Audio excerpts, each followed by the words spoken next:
Oh, I am. Oh my goodness. Hello, everybody. Hello. Hi, Pages. 皆様ご機嫌おかげでしょうか? Yes, I was muted. I thought I unmuted myself. I clicked the wrong thing. How is everyone doing? Hope you had a lovely day today. Hello, hello. Happy April Fool's Day. Yeah. I considered coming up with an April Fool's joke, but I couldn't come up with anything fun and innocent enough that it wouldn't do a lot of damage. Last minute. Yeah, we'll go with that. We'll go with that. I should have kept it going. Like, what do you mean, you guys? I am not muted. Your ears are just broken.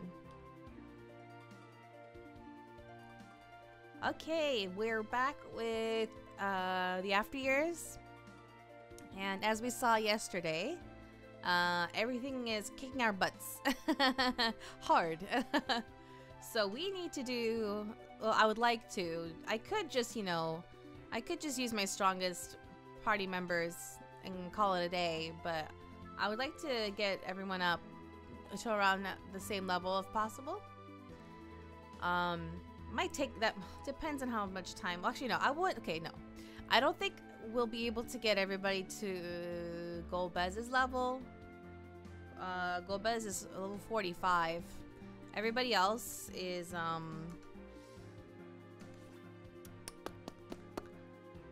so we have, so these are my lowest level character. Okay, let's go back to the ship. I want to look at everyone's levels. We kind of have a big range, kinda.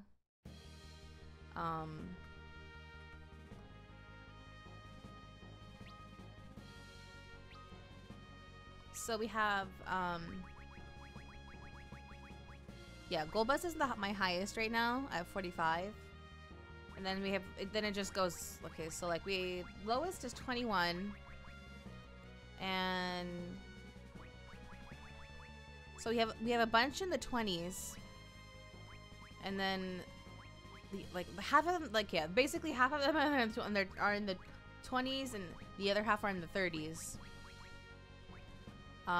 In a perfect world, we would get everybody to the same level as Golbez, but I don't actually think that's possible because I think some characters have a different level cap. At least in their respective tales, from what I've read.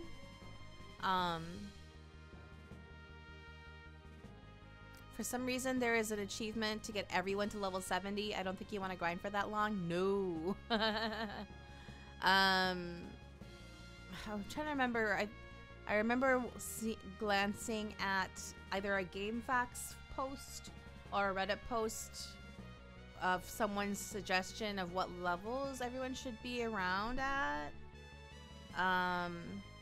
to beat the last part, or to take on the next part rather, or yeah, essentially beat the last part of it. But I think it said something in the 40s or higher. I could be remembering wrong entirely. So yeah, oh, that's right. I wanted to find out about that monster peninsula.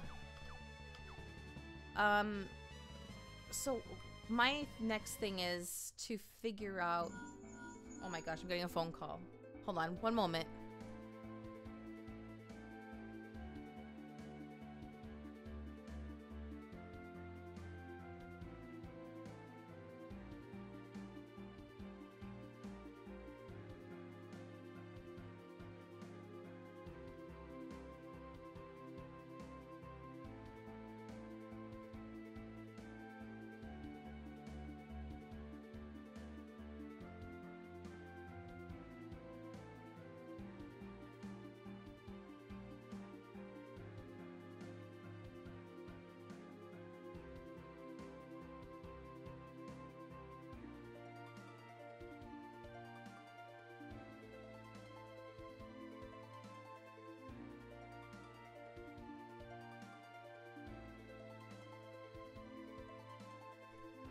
Sorry about that. Okay. So my thing now is trying to figure out the best area to grind. This immediate area around Baron was good at first for the characters that were like around level 20, like below level 20 actually. It was good for them. Now everyone's above, a little bit above 20. And it's taking longer. Oh, that's right. Let's run around as Gecko today. So there may have been a cap for the original After Years, but I almost got Palom to level 60 during his part. Okay, I see. Oh, actually, let's run around as the character we're trying to get leveled up. Okay, so I'm trying to get, yeah. Shoot, I forgot. Hold on. Oops, wrong button. Wrong button.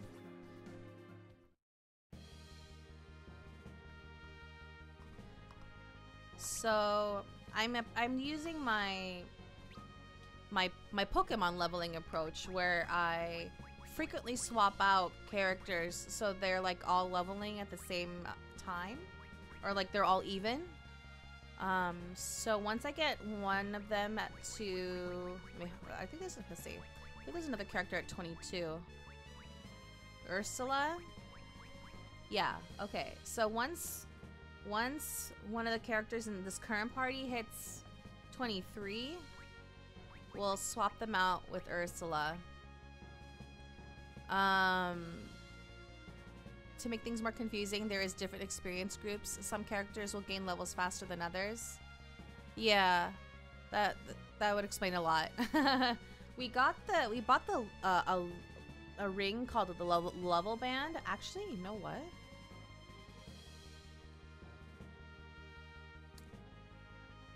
Maybe I should buy multiple. There was a post I remember reading last night, or well, yesterday's stream, where someone mentioned having multiple. Ooh, that's an idea. I think we might go back. Okay, I think we have to go back to the moon and buy it from that Loperate hologram.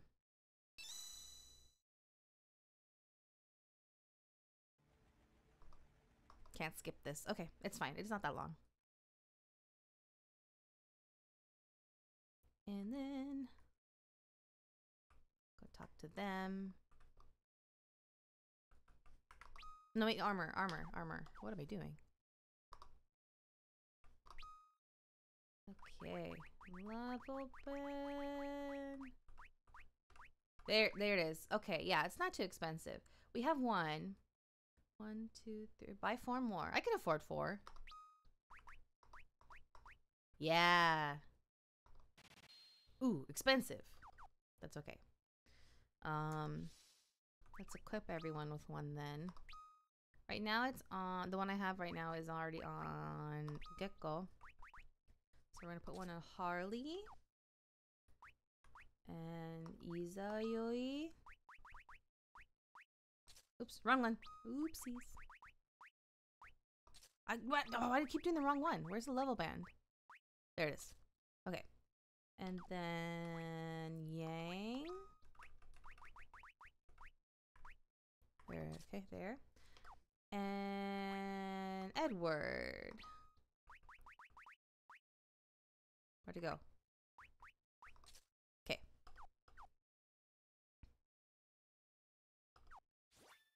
Alright, let's go back to the surface now.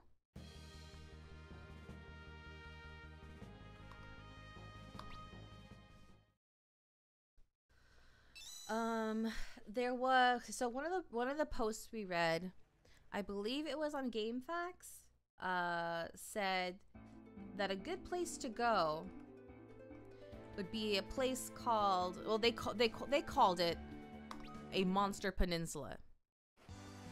Level band 1 increases the total EXP you gain from a fight by 1.25, and then the total EXP will divide to all party members. Oh, that's interesting.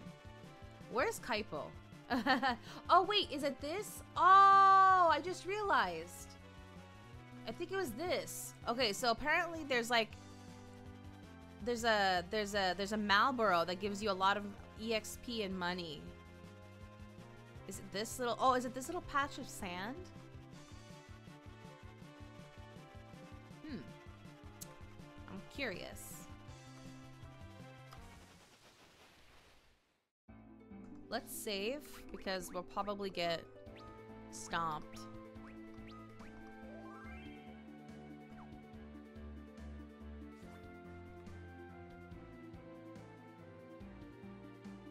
What? Oh! A monster emerges from the chest. Okay. Yep, there it is. Bad breath. Allah. Okay. Oh!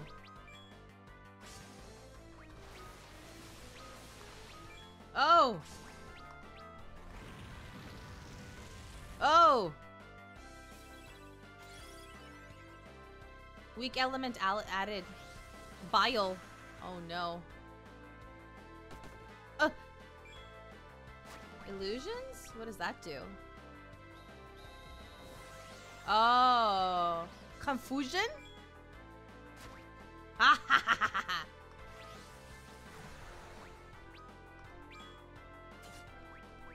Let me see. Let me get...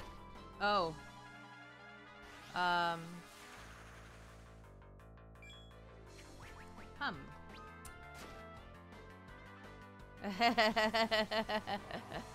Doom on the toad.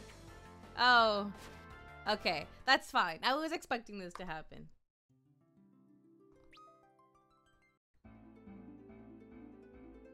How do I leave? Okay. Now let's actually find a real place to grind. If only I could find like other suggestions were saying the depths level B5 in the subterranean, but we can't even get we can barely make it like there to the portal to get to the subterranean. And we can barely make it through like the monsters on the first level.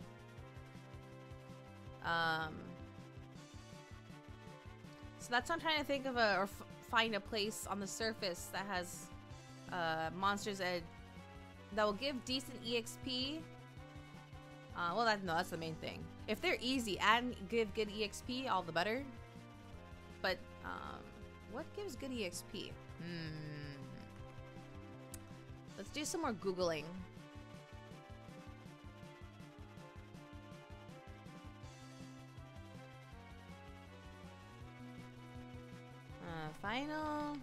Final Fantasy for the after years grind areas.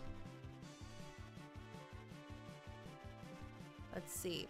Best place to level grind for each chapter. Grind area. Okay, I have to should specify the crystals chapter. Okay, I read this last night. Go to the Monster Peninsula. Yeah. If you save your game and reset using the home button, you will encounter a group. I didn't have to do that.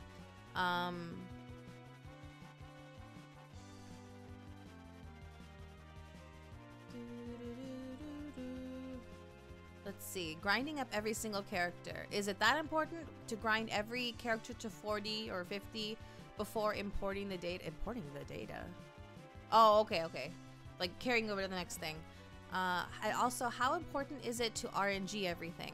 Because I can't get most of the things in Rydia's chapter because I didn't get her summons from the underworld, and like all the RNGs require her to unlock summons. I have all the... Oh, why didn't you do that? Easy level up help the after years. Oh, Crystal's Tale. Okay. Hey everyone, I was wondering where's the best place to grind once you get to choose your party at the Lunar Whale. All my characters average early 30s, please help.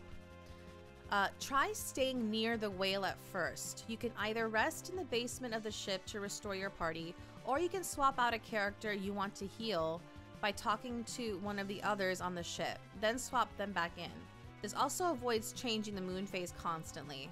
Once you've made your... Oh, that's what they meant, the other post. Well, okay, well, we're going to be unlocking some kind of like elevator later, apparently. Once you've made your way a few floors or more into the subterranean, you'll start finding interdimensional elevator pads, where you can also swap out party members for free healing or return right to the Lunar Whale.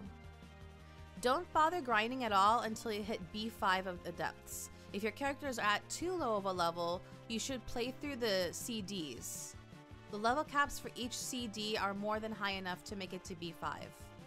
For example, you have Yang and Ursula at level 40. This is the level cap for their CD. What is CD? That is more than high enough to get to my suggested grinding place. If your favorite 5 are not at level 40, don't start the last chapter. I wish the guide made this clearer earlier on.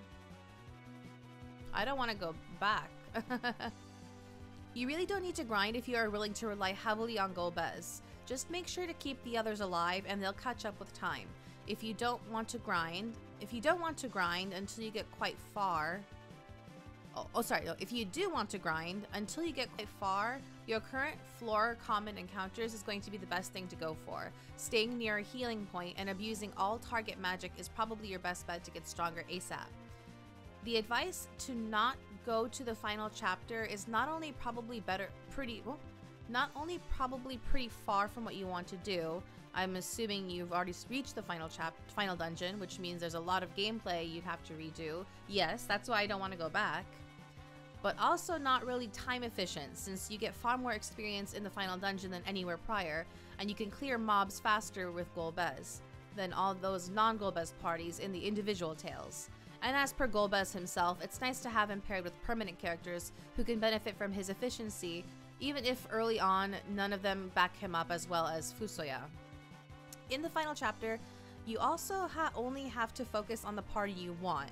Most players are going to use characters from several different tales and probably not the full party from any given tale. So CD grinding, what is CD? Oh wait. Oh, never mind.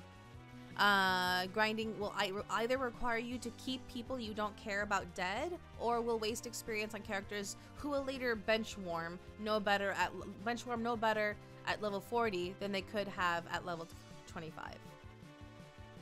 Okay.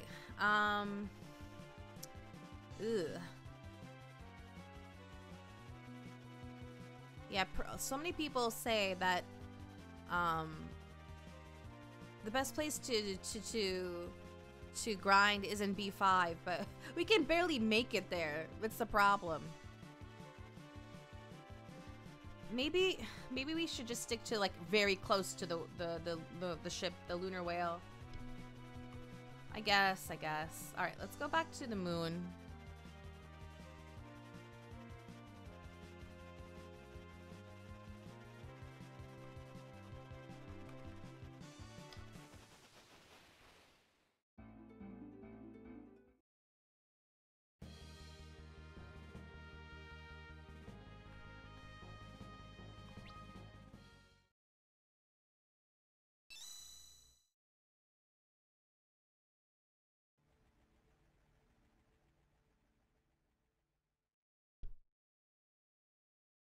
Okay.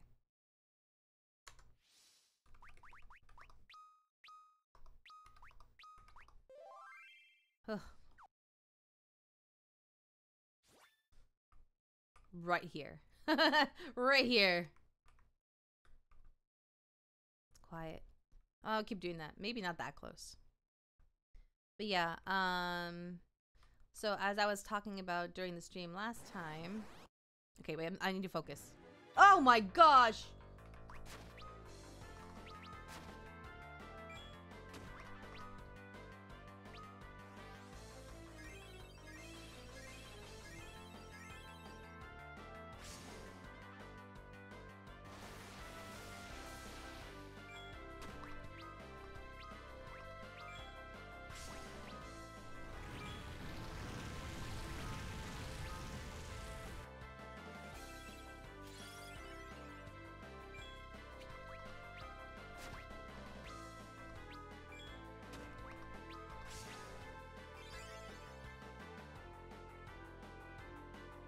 Oh. Ah.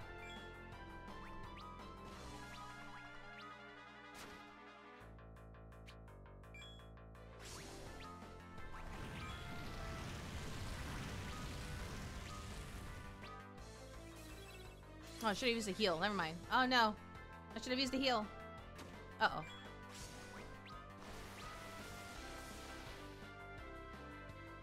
No effect.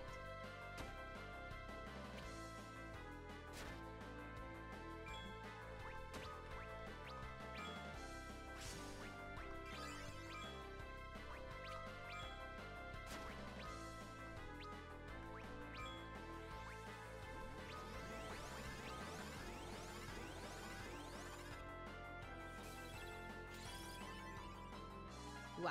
Okay. Surprised how well they're surviving.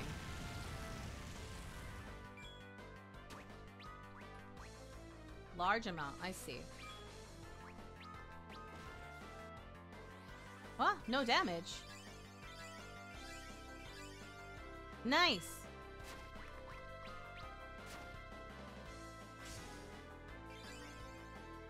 Wow.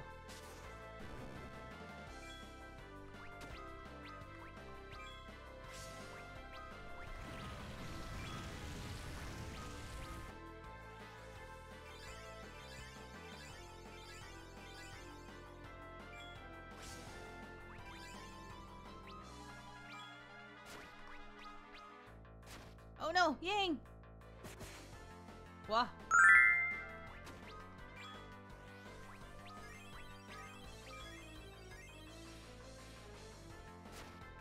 Oh no. Oh gosh, oh gosh.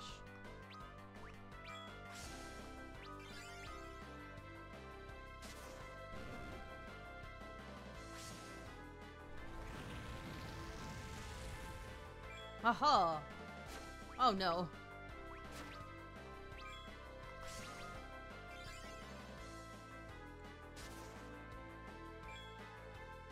Wow, wow, wow.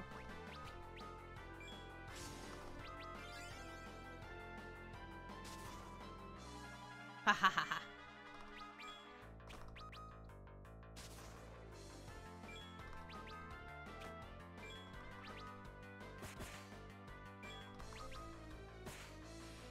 Ooh.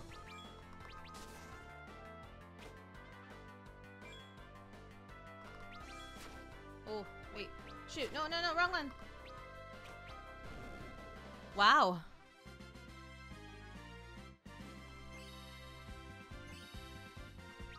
Okay. Back to the ship. Oh gosh. Where is it? Oh.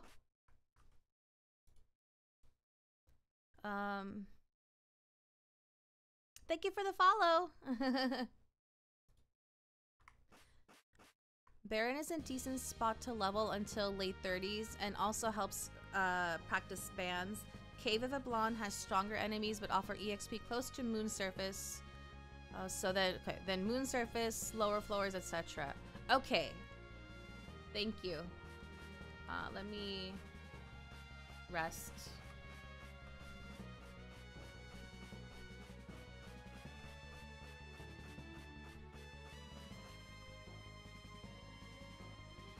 I hate that it's so far.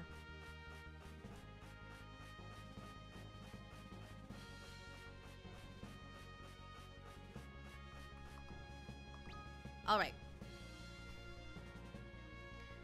Let's see how much of a struggle it is to keep going here. If it's too much of a struggle, then we'll go back down to Baron. Stronger enemies, but offer EXP close. Yeah, if not Baron, then I think maybe we'll just stick to the moon. Oh, I feel a cough coming on.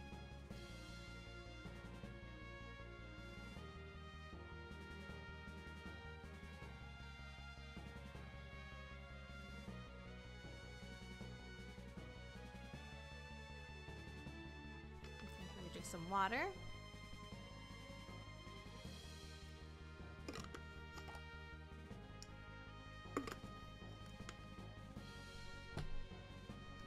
So a couple of them leveled up. So the we're gonna swap out a couple of them. We're gonna swap out Harley and Izayoi.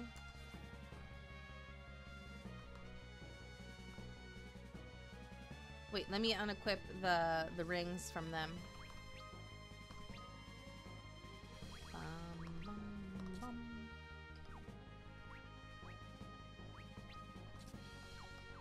Okay. Oops. Okay, so we're gonna swap out Harley for Ursula. And Izayoi for... Let's see, who is my... What do we have? 20... Oh, thank you for the follow!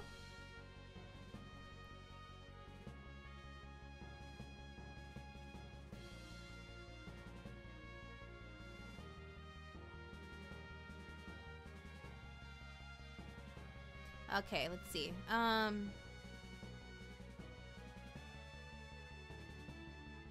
What was I doing? I forgot. Oh yeah.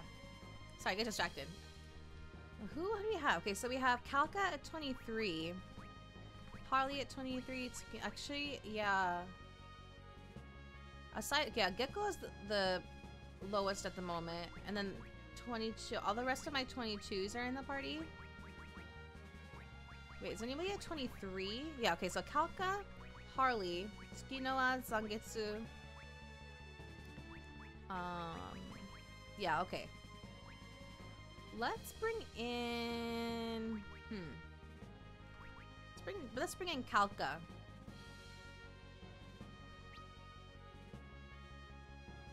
Okay. Put the rings on them.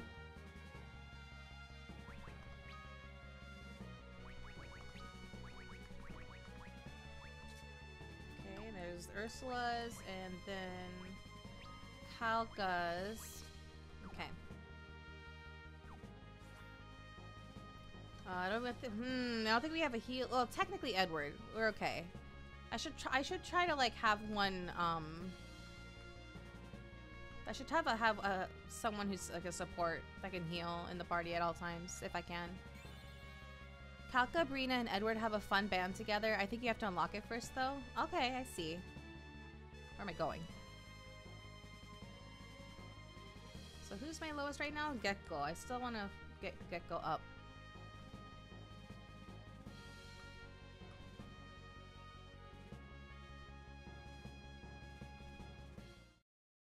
Let's save. I have to get out first.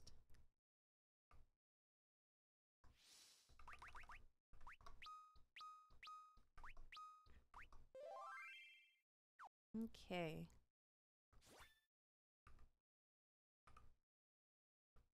What phase is it? Waxing moon. Okay. Oh, chakra. She has chakra. I forgot.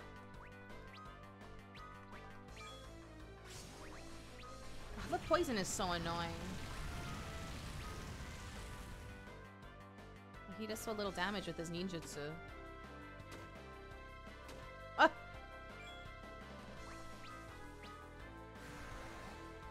Oh! Maybe we can't like watch stuff on the side like I was kind of wanting to. I can't focus on anything but this right now.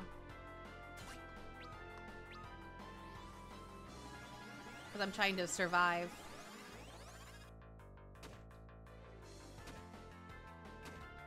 My healers are down.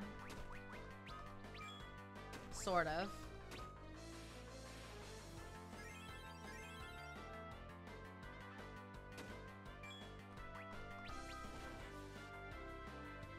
No effect. Oh boy. They hit so hard. And so fast. Yeah, okay, that didn't work. Let's go back to Baron. Let's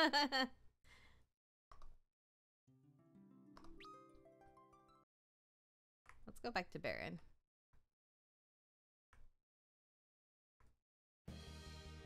So let's try to get everyone to at least 30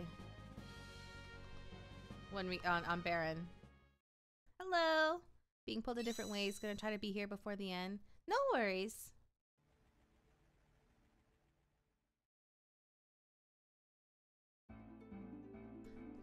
For some reason, the Twitch chat font is different. Let me refresh it. There it goes. It was showing in Comic Sans for some reason. I was worried that was something nefarious was happening. All right, so we'll just continue what we were doing before. Last time, we were just running around here. These are easy to kill, give decent EXP.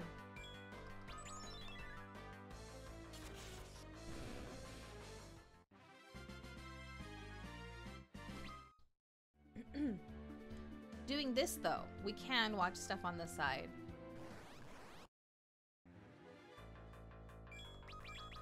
So I think maybe after this fight, I'll pull something up and then, I don't know, should I actually have it on the screen? If it's something on YouTube, then I can have it on the screen.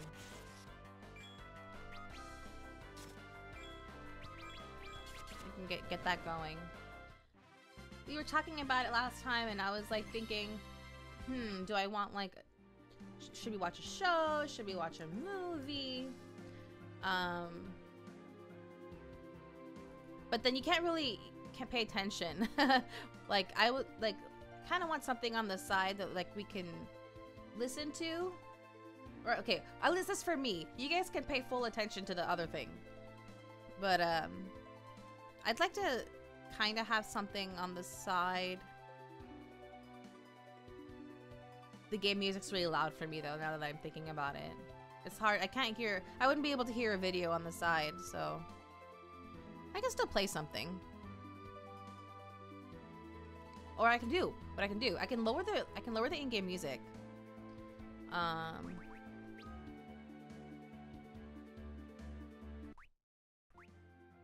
Yeah, low. That works, yeah.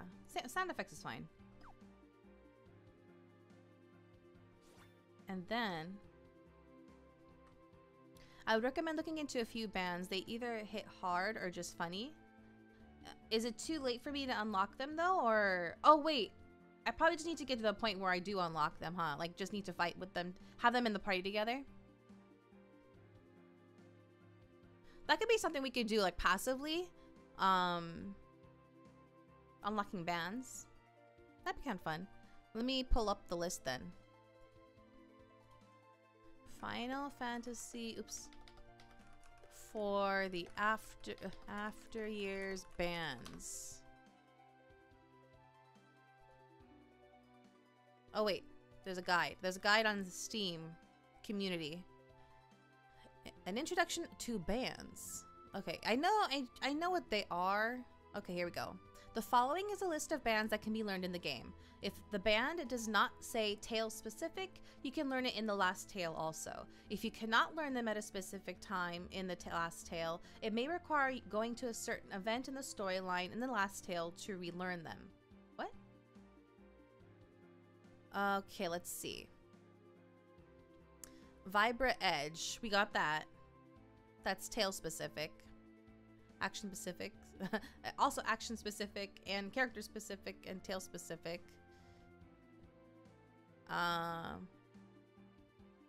Holy Blade.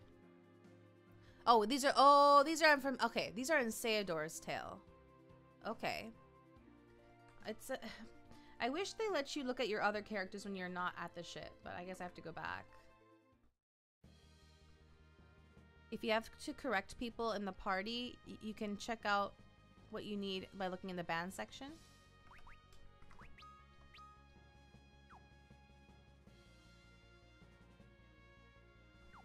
Where's Sayador? He's downstairs.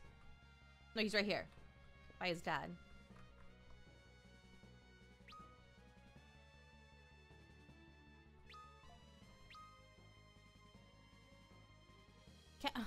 I wish I could look at their details without having to put them in the party. Each band says what people you need for them. Oh, I see. Okay. Delta Evolution. Weapon specific. Sayador, Luca, and Ursula. Oh, very interesting. Makeshift cannon. Sayador, Palom, Porom, Luca, Ursula. Wow. Petal Whirlwind. Porom, Luca, Ursula, Leonora. Oh, the girls. Or like, not all the girls, but like they're all girls. Ah, interesting. Okay. I unlocked all the ones with Gecko, it looks like. Mystic Waltz. Oh, there it is. Edward, Kalka, and Brina. Triggers a random effect through the power of the trio's jig.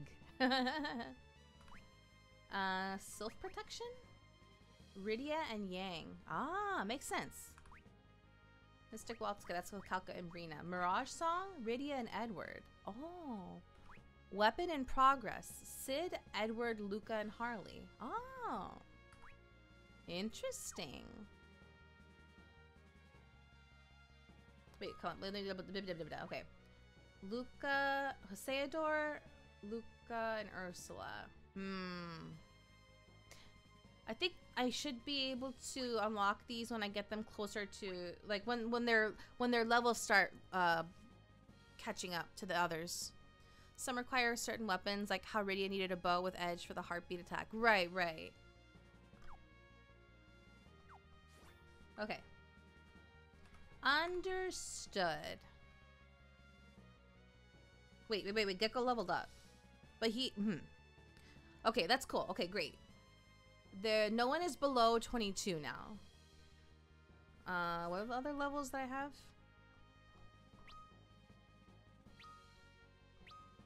Let's see. I think 23 is the next lowest. Yeah, okay. I think, okay. Yeah, no, I think we can keep going until one of them hits 24. And then we'll swap them out.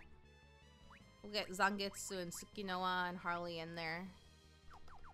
Okay. Yeah. Alright, let's keep going. Oh wait, I forgot. I was gonna look for something for us to watch on the side. Let me open a window here.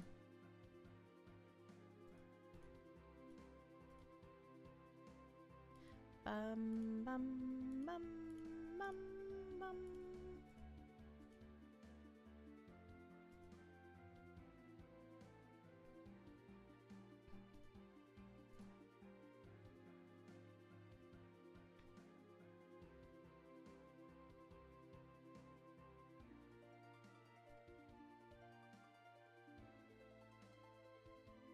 Okay, this is gonna stay on this window, or this monitor. Let's see, what should we watch? Oh yeah, I was talking about how I wanted to react to... I wanted to... Was there a certain one that I wanted to watch? Hold on. I wanted to... Not... It's been so long. There was something I wanted to watch from Rima Evenstar. But I think maybe it's been too long that I don't remember what exactly it was that I wanted to watch.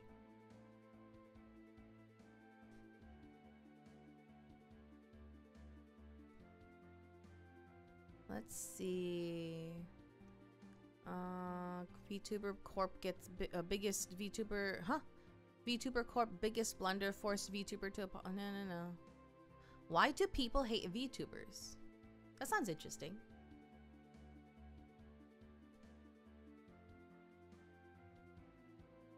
Let me get past this ad.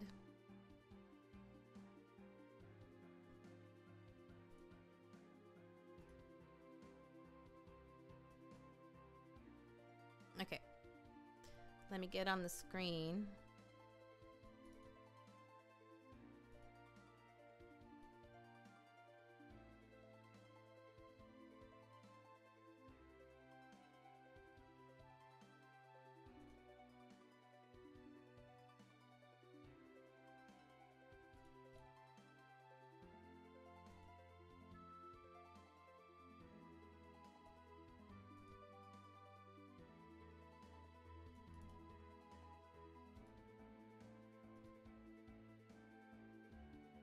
Wait a minute.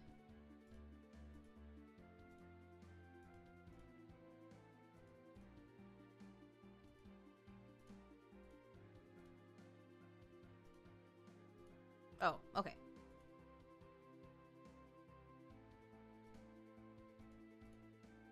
I'm going between all my windows. I have so many windows. I have so many windows.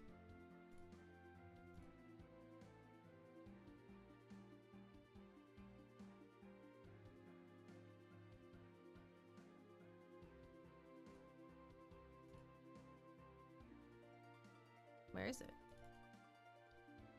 Oh, right.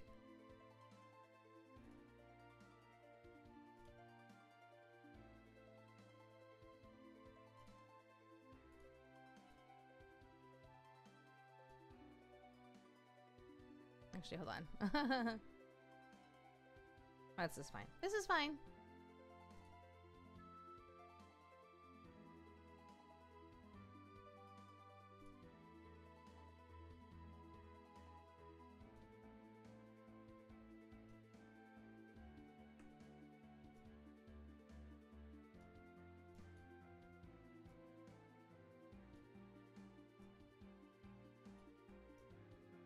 Gonna have it up here.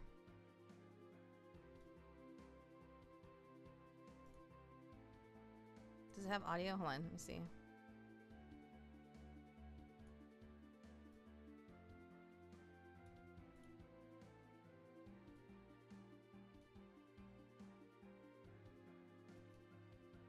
The VTuber phenomenon is undeniably divisive. Love them or hate them, VTubers are easy targets for those outside the community. After all, let's face it, they're often over the top and cringe, but embracing the cringe is part of the culture. After all, VTubing is intrinsically linked to anime, a medium that's delightfully cringe in its own wholesome way. VTubing, however, is a relatively recent development, emerging in 2016 with Kizuna Ai, a 3D model operated by various actresses. Japanese agencies like Hololive and Niji Sanji quickly adopted and refined the concept, creating idol-like streamers using L2D models and face tracking technology. Essentially, they're anime girls operated by real people. These virtual idols eventually gained popularity in the West with the rise of both indies and corporate English-speaking VTubers. Recently, VTubers have achieved remarkable success in the streaming world, shattering records and garnering mainstream attention. Pikora's 2024 Game Awards nomination and Iron Mouse's 2023 Content Creator of the Year award are just a few examples. This increased visibility, however, came with a downside. It also exposed VTubers to a wave of negativity from those who simply do not understand the culture. Iron Mouse's recent record-breaking subathon, where she broke Kai Cenat's record with over 321,000 subscribers, becoming the most subscribed channel on Twitch, further amped up the hatred towards her and other VTubers and sent the internet into a complete frenzy.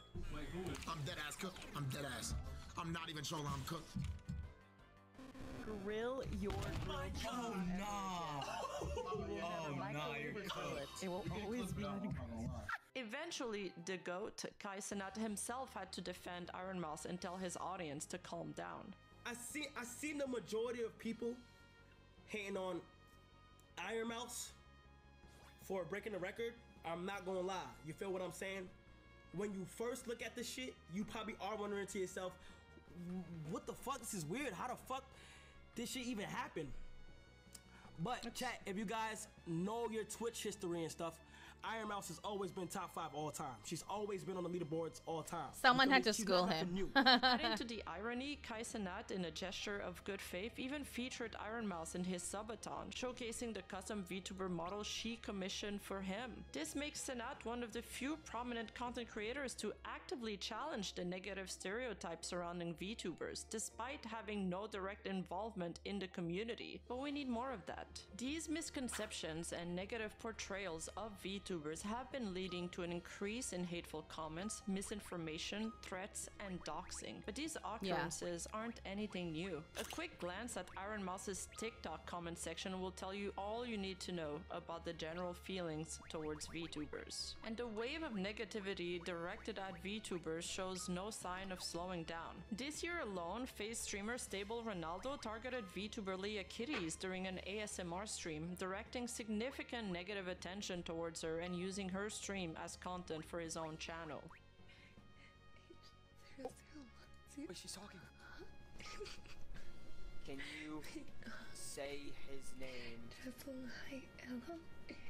Oh my god, she's talking about you. This incident really showcased the vulnerability of VTubers to harassment from those outside of the community and the ease with which their content can be exploited for others' gains. So, why do people hate VTubers? But I'm immediately reminded of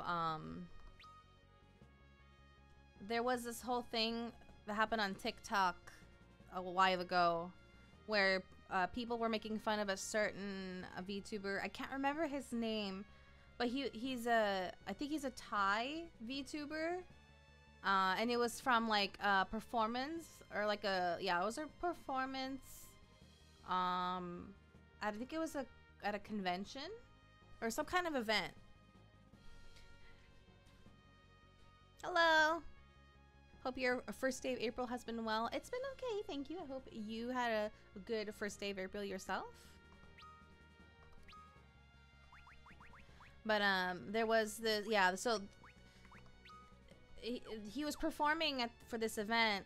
He was singing a song. He's a really good singer, and he, from what I understand, he normally wears his hair. Like his hair usually covers his eyes, and occasionally he'll move his hair out of his face, and it's because it's not common for him to do that. It's like obviously his fans will get excited because they get to see his his face, and so like he did it during that song, and like when that happened, all the fans got really excited, like they were like like yeah. And people, it went viral. People like that are not familiar with VTubers saw that and they were like, what the heck is going on? And a lot of people were making fun of him, and like they even like made not him specifically, but like the situation, and because they just they don't understand VTubers, and they were like, a lot of people made like their own like parody of it, like real life, like people were like moving around as if they were, a VTuber model and stuff like that. That's what I'm reminded of. Before we delve into please let me know if the audio is okay, by the way. Don't forget to check out like let me know if like the video is too loud or the both at the same time is too loud and noisy. This holiday season, from super soft sweat ensembles. Oh, ad. I'm a fan of all things secondhand, vintage and rare, especially from Japan. To adorable coffee mugs. Treat yourself, you deserve it. Now back to the video. If you're familiar with VTubers, you've probably heard the claim that they're just all middle-aged men hiding behind an anime avatar preying on lonely I've heard that. hearts. After all, girl stands for guy in real life, right? While that's a gross oversimplification, there are several factors fueling this audio perception. on both sides sounds fine. Okay, thank you. Oh, I'm Is that an anime character? Yeah. I'm an anime character. How's it going? What the fuck is that? It's a bot that we have on Discord. Yeah, I'm a bot. First, there's anonymity. VTubers, like many other online creators, use pseudonyms, but on top of that, they use avatars, obscuring their real-life identities. This lack of transparency can understandably breed distrust among those unfamiliar with the community, and yes, there has been bad actors who try to is this just a VTuber lore history using event? it to evade accountability. This is a video on let me attack so I don't die. This video is called "Why Do People Hate VTubers?" So it sounds like a let's actually read the description. VTubers have exploded in popularity, but they're also facing a wave of intense criticism. This video dives deep into the most common misconceptions, exploring the accusations that they're all just guys behind avatars, that their personalities and even voices are fake, and that they promote unhealthy parasocial relationships with their audience. We'll unpack these arguments, examine the evidence and lack thereof, and explore the complex culture that often gets overlooked.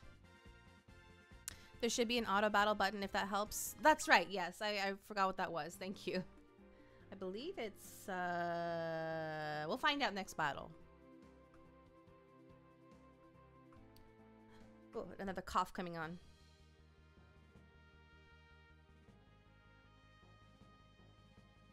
I did mean to go into the ship.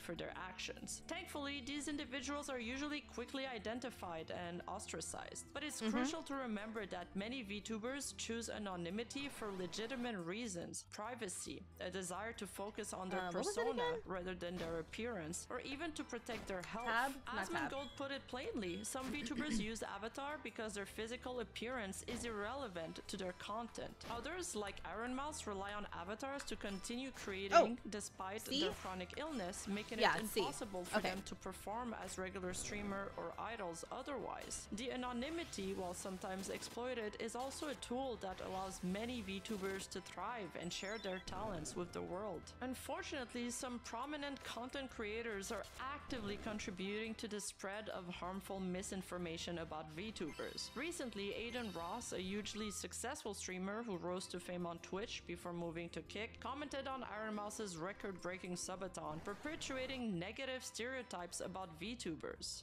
Wait, what? What the f is this? I'm not even trying to be on. Oh yeah, I heard about this too. What am I looking at? Can somebody give me the context behind this? I saw this picture earlier. I thought it was like some type of meme. It's a dude? No shit. Guys, anybody that's role-playing as this is a grown man. For those unfamiliar with VTubers, these biased commentary shapes their initial perception of them and ends up causing a lot of harm. Two incidents in particular come to mind that have fueled this kind of misinformation, becoming widespread phenomena in the West. First, a glitch stream revealing a male streamer behind a female avatar sparked outrage and directed harassment towards the VTuber in the clip called Nora Cat. Oh yeah, and that's really old too. That was way before. Misrepresented like the situation, certain portraying the streamer software as a deceptive While individual. she's talking. Yeah, that incident is from a long time ago, like years ago, and most people use like the same like software now. Most people use VTube Studio, and I've never heard of anyone having a problem with it. I don't know what software that streamer was using. But it's less of an issue now. But because it happened before, people just cling on to it and like, oh, all VTubers are just, you know, like all girl VTubers are just men with voice changers. While manipulating his audience for profit. And just like a game of telephone, several tweets, forum posts, and content creators, although not necessarily intentional, helped spread this misinformation further. However, this portrayal was completely wrong. His viewers were fully aware of his gender. Noracat is what we call a babiniku in Japan. Babiniku is a Japanese term for an online avatar depicting an anime-style female character used by content creators who are often, but not always. I actually never heard this word before. Babiniku? A Japanese term for an online avatar depicting an anime-style female character used by content creators who are often, but not always, male. Babiniku. Oh, that's really interesting. Wait, hold on. Let me think.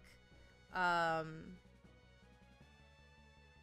gonna look into that term. There was an issue a while ago when Twitch first introduced the knock feature because it can auto turn on the streamer's webcam. Oh yeah, I read about that. And like so many people were like, "No, Twitch, please stop." It's a good thing they didn't go forward with that. Hold on, I want to look into this term, babiniku. Babiniku. A Japanese term for yeah. Okay, well, let's look into Wikipedia.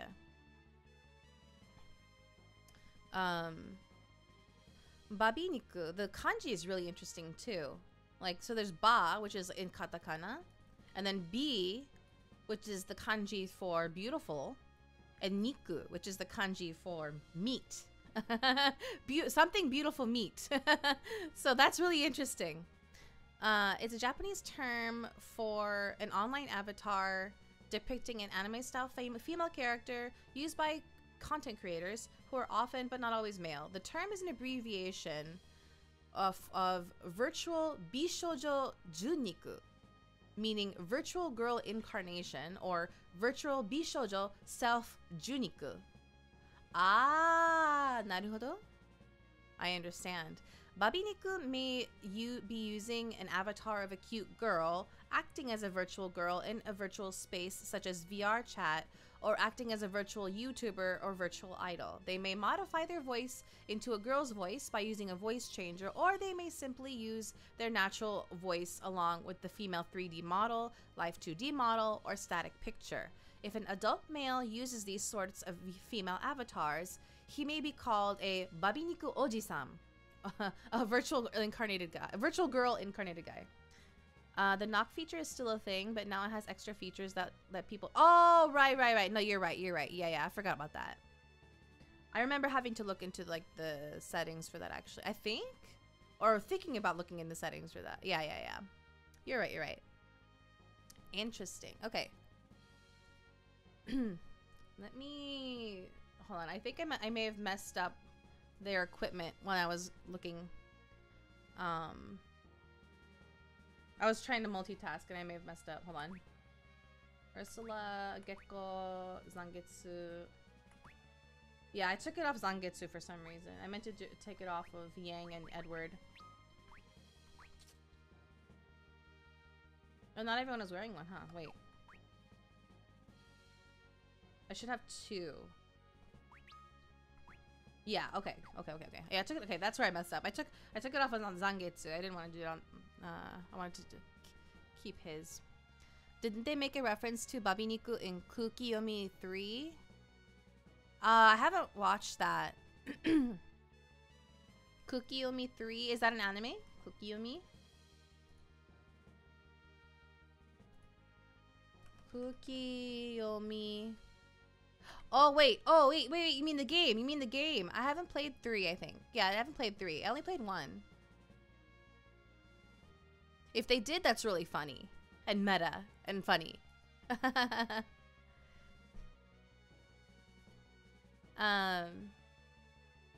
Where was I?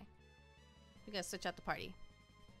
Male, and it's pretty common and not too far from male gamers that simply choose a female characters to play in video games because they just find them nicer to look at, and other reasons. Yeah. And it really didn't help that news article written by out-of-touch boomers or videos like these, which garnered almost 1 million views, spread the false narrative that NoraCat was pretending to be a woman to fish lonely men online. A Japanese virtual YouTuber has been unmasked following... That's such a big assumption, right? Like, Captain, if they did their research, they would know that his audience already knows. Due to the backlash, the streamer had to address overseas viewers and clarify the situation and explain that NoraCat was just a character. But unfortunately, in this day and age, clarifications never gain as much traction as the original outrage posts. And just like that, creators and netizens alike continue to use this lie to push this narrative that VTubers are scammers that take advantage of their audience. Recently, another streamer by the name of Quinn69 has made a gag where he portrayed himself as a female VTuber only to quote-unquote accidentally reveal himself while streaming. And sure, his audience was in on the joke and the gags as well. And Okay, that comment was pretty funny. But at the same time, we know why they're laughing. This isn't the first time nor the last that we've heard these same jokes, these same comments. And while some of them are laughing with VTubers, I don't doubt that some of them are laughing at VTubers. Yeah. And while some viewers recognize this situation as a joke, once again, as the story spread, a significant portion of the internet misinterpreted it as a real VTuber accidentally revealing their identity to an unsuspected audience. I'm kind of glad. Again, this misinterpretation I don't fueled care a for that second guy. wave of hate against VTubers, with the narrative spreading rapidly across Twitter, garnering millions of views. This is also not the first time that Quinn has made disparaging comments about his feelings towards VTubers, going so far as to claim that most VTubers faked their voice in the past. Fucking VTubers. Oh fuck, I've just seen the VTubers on the side there. Fucking dude. Fucking VTubers. Man, they put on their little VTuber He tried to get into Final Fantasy 14 and like it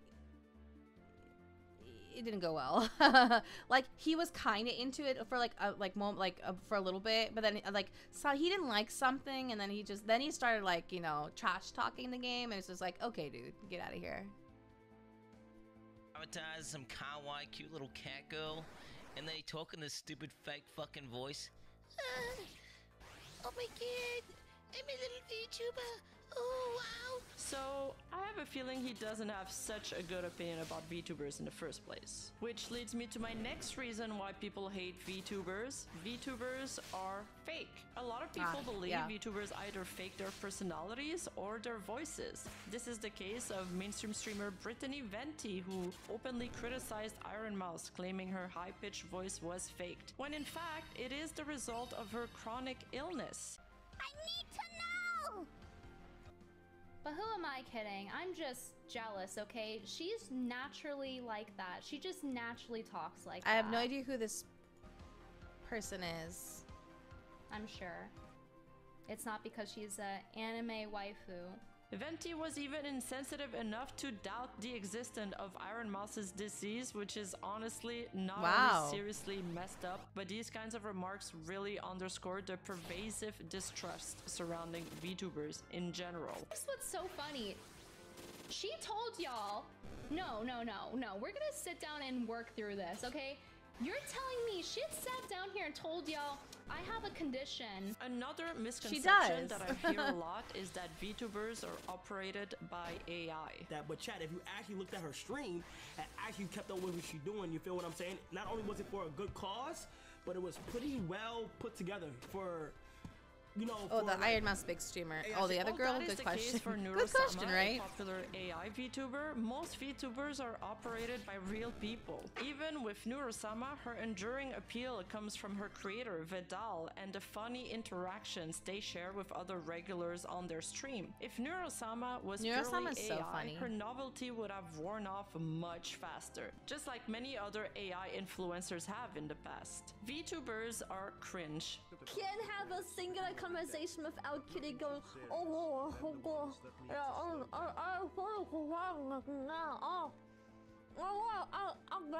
VTubers are cringe. VTubers with their exaggerated expressions and high energy streams are often dismissed as cringe. Their commitment to kayfabe, role-playing as their character, can feel over the top and inauthentic at times to those unfamiliar with the culture. But this is a narrow view. The simple explanation is that many VTubers use avatars simply as a tool, showcasing their personalities without relying on elaborate role-plays. Shibidoki and Filian, for example, are beloved for their hilarious personalities. Others, like Kershaw, offer insightful political commentary. The VTuber landscape is incredibly diverse. There's a virtual idol or stream out there for every taste, mood, niche, and genre. But what does it mean to be cringe, really? Now, for the more complex explanation, I invite you to my Rima deep talk. Typically, cringing at others is simply vicarious embarrassment, feeling their shame as if it were our own. It's that intensely uncomfortable feeling reserved for moments so cringe-worthy they haunt us years later. Like that time you forgot to mute your mic on Discord and unleash your full-throated karaoke performance on unsuspected friends. Yeah, that still keeps me up at night years later. The unsettling power of cringe lies in its ability to trigger the same visceral reaction whether directed inward or outward. While I believe cringing at someone else's deeds is often an act of empathy, mirroring another's shame, this explanation fell short when it applied to the unique context of VTubers. The quintessential internet cringe often involves a creator seemingly oblivious to their own awkwardness, their confidence unwavering despite objectively embarrassing behavior. Think of an onlooker stumbling across a VTuber with an overly produced kayfabe. They wouldn't feel empathy. It would be a different beast entirely. I would label this as cringing in contempt. Hello.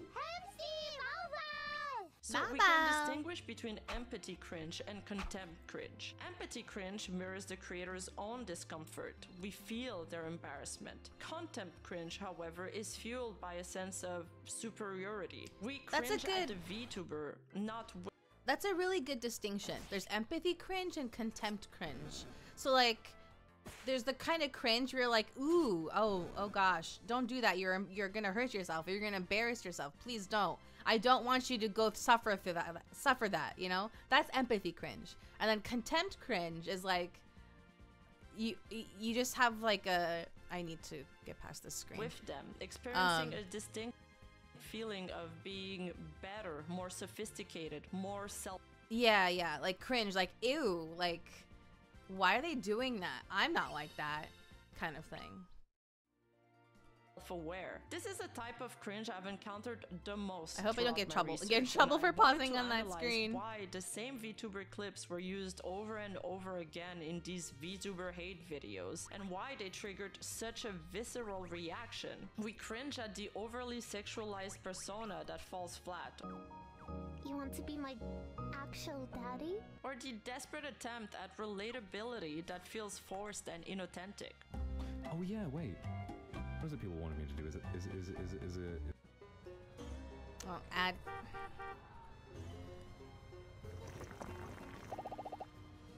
Is it that? Bro, can you just make the food? What are you doing?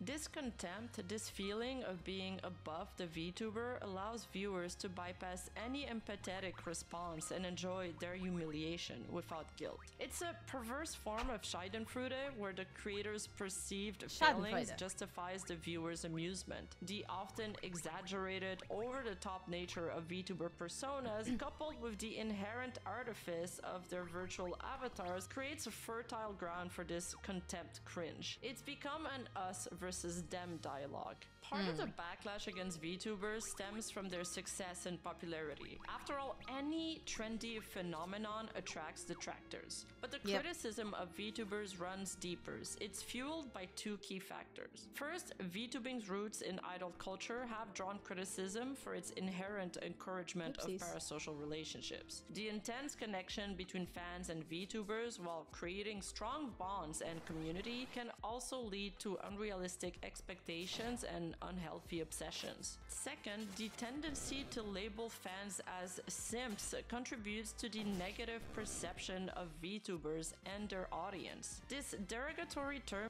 But it's such a double standard, right?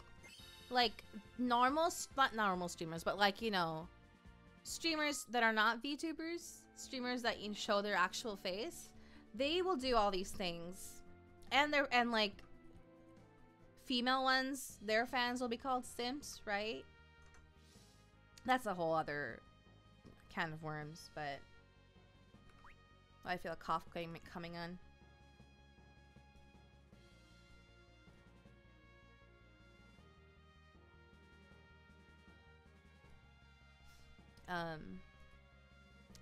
But they don't get as much backlash or criticism, right?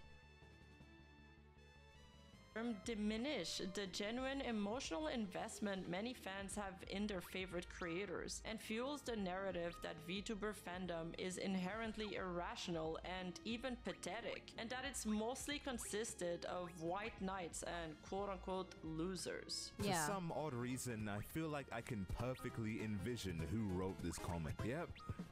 That's him right there. Get a life, man. Holy shit. Up there, and everybody else is a fucking VTuber. Look at this. Bro, real girls are over. Done. Finished.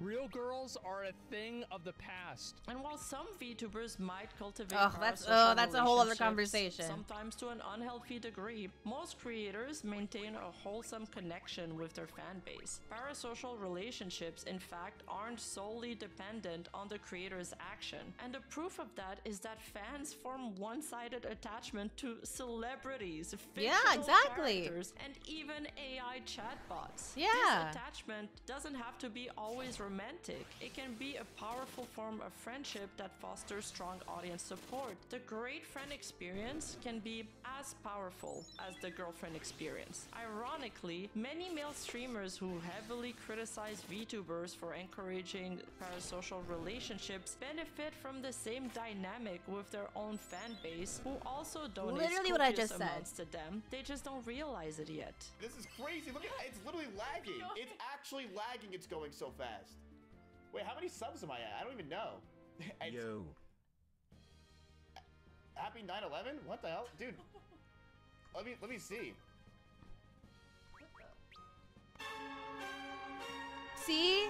And this is why Sea-Dog's VA's call out on this commentator's hypocrisy hits the mark. How parasocial do you have to be to care when someone has more subs than your favorite streamer? The commentator who once called out immediately folded, proving he really only did this to rage bait Twitter ad revenue. And while there is certainly something to be said about the negative impacts of parasocial relationships when they are pushed too far, which I have discussed at length in my parasocial video, not all parasocial relationships are made equal. The intense dedication of VTuber fans, often translating into significant financial support for their favorite creator, is frequently misinterpreted.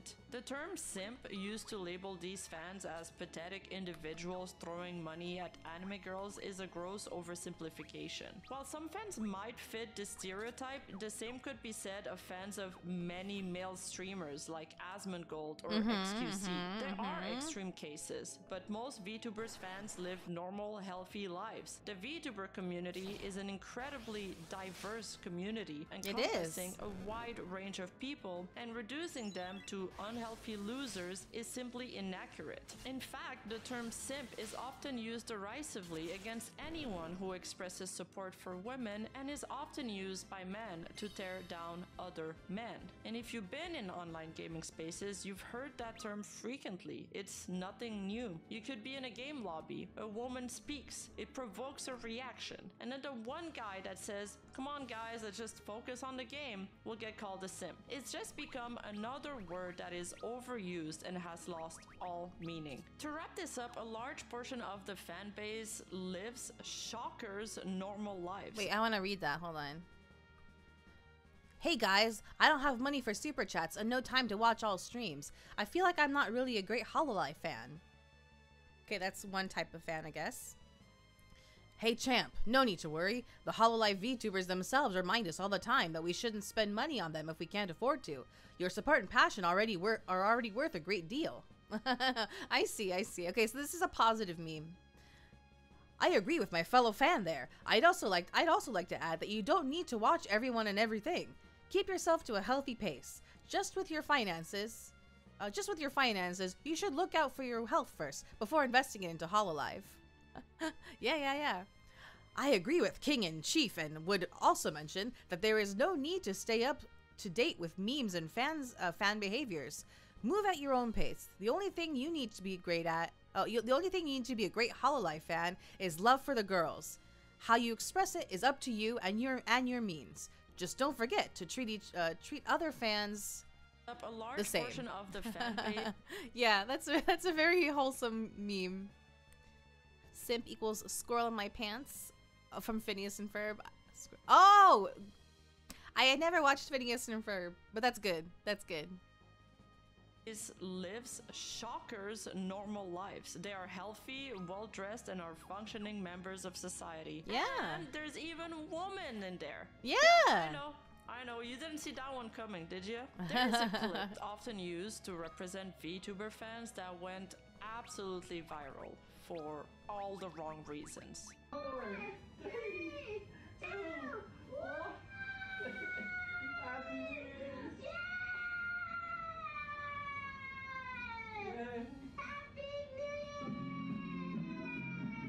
And understandably, it's easy to mock, but I've spent New Year's Eve similarly alone, and I wonder if the reaction would be the same if it were a woman sitting there. For many, these online celebrations offered comfort and connection. Ultimately, he's just enjoying himself, and it's become very normalized to openly mock Let him those enjoy who himself. dare to express their passions openly. You Same know, with just this enjoying instance where the TikTok creator by the name of Noah Glenn streamer Carter and made the a video. stream and Michael's lowest prices of the season sale is going on now. Get up to 60% He's just living off his best thousands of life. items. Shop 70% off spring.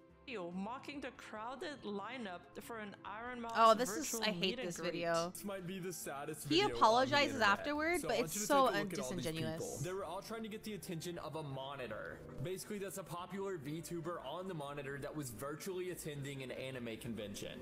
And this whole crowd of people were following the monitor in hopes that they could get a picture with it. Which, it just feels so free to me. Like, would you go up and mock people lining up for a new iPhone release or to go see their favorite music band? Like, ha, you're so pathetic. Your event is popular. Internet, are we okay?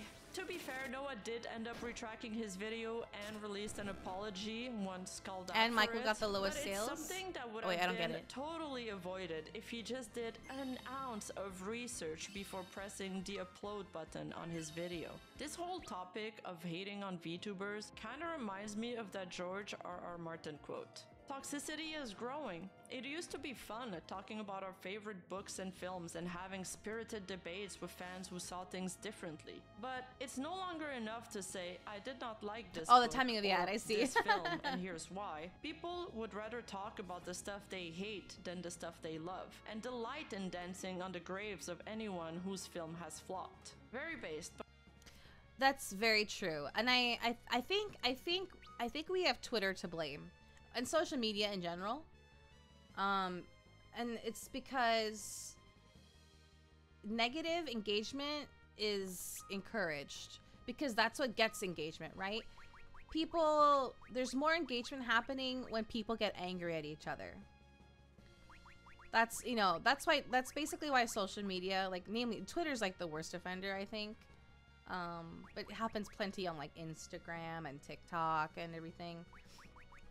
That's why, there's rage baiting, right? People will purposely post something to get a reaction. Like, they'll say something they don't mean, or they'll just make something up just for a reaction. Literally just for a reaction, because it gets engagement.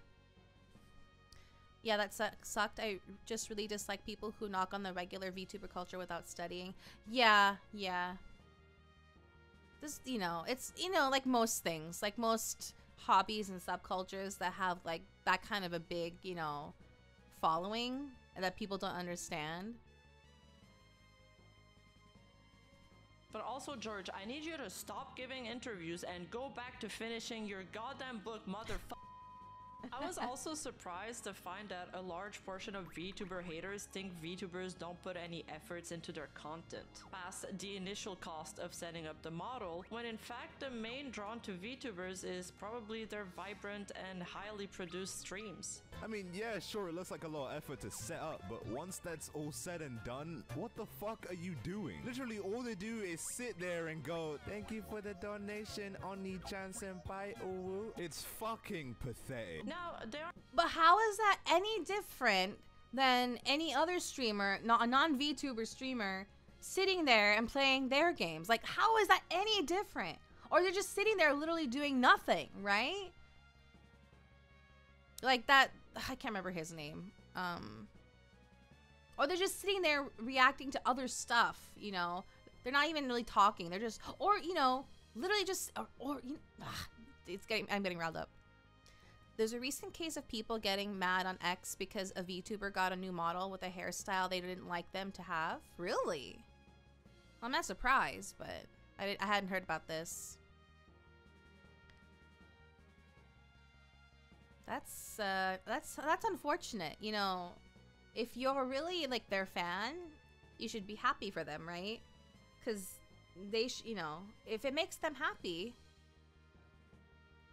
you know, just, you know, be supportive. It happened over the weekend. I see. There are drawbacks to the medium because it's mostly 2D, which means there is very movement allowed. Yet VTubers have found incredible ways to keep their streams fun and highly produced. There's VTuber awards, there's VTuber game shows, VTuber date shows, creative VTuber collabs, and VTuber concerts. And with enough budget, we also get into the whole 3D part where there is so much more flexibility in terms of movements, world building, and what we can do. One video that went particularly viral, especially on TikTok, was from a Thailandese VTuber. Yeah, this is the one I was talking about earlier. At a concert, which became a huge meme. There are TikTok videos mocking him, garnering millions of views, and mocking the fans whom they believe paid $300 for the concert ticket, when in fact it was only 300 baht, which is equivalent to $9 USD. And I know I'm being repetitive here, but it just happens every single time. People still... I think even that is like only referring to a certain thing. I think it might be referring to the convention ticket or the convention pass. The event itself, the concert itself, was free from if I remember correctly. Believe to this day that they paid hundreds of dollars for the concert, which blows my mind. People paid for this? I mean, I hate to be that guy, but this is not a good investment of $200. I mean, you just wasted your money staring at a screen. This VTuber just wanted a chance to share his singing, Dakapo, but instead that's his got name. harassed, sent death threats, and even doxxed. And what did people have to reply to that? That it was deserved and that he tried to take the easy way out by becoming a VTuber. Why is this normalized? VTubers and anime are intertwined in aesthetic. And it was people who didn't know them. A random person saw the model and got mad. Okay, now that's dumb. Like that's basically just trolling at that point.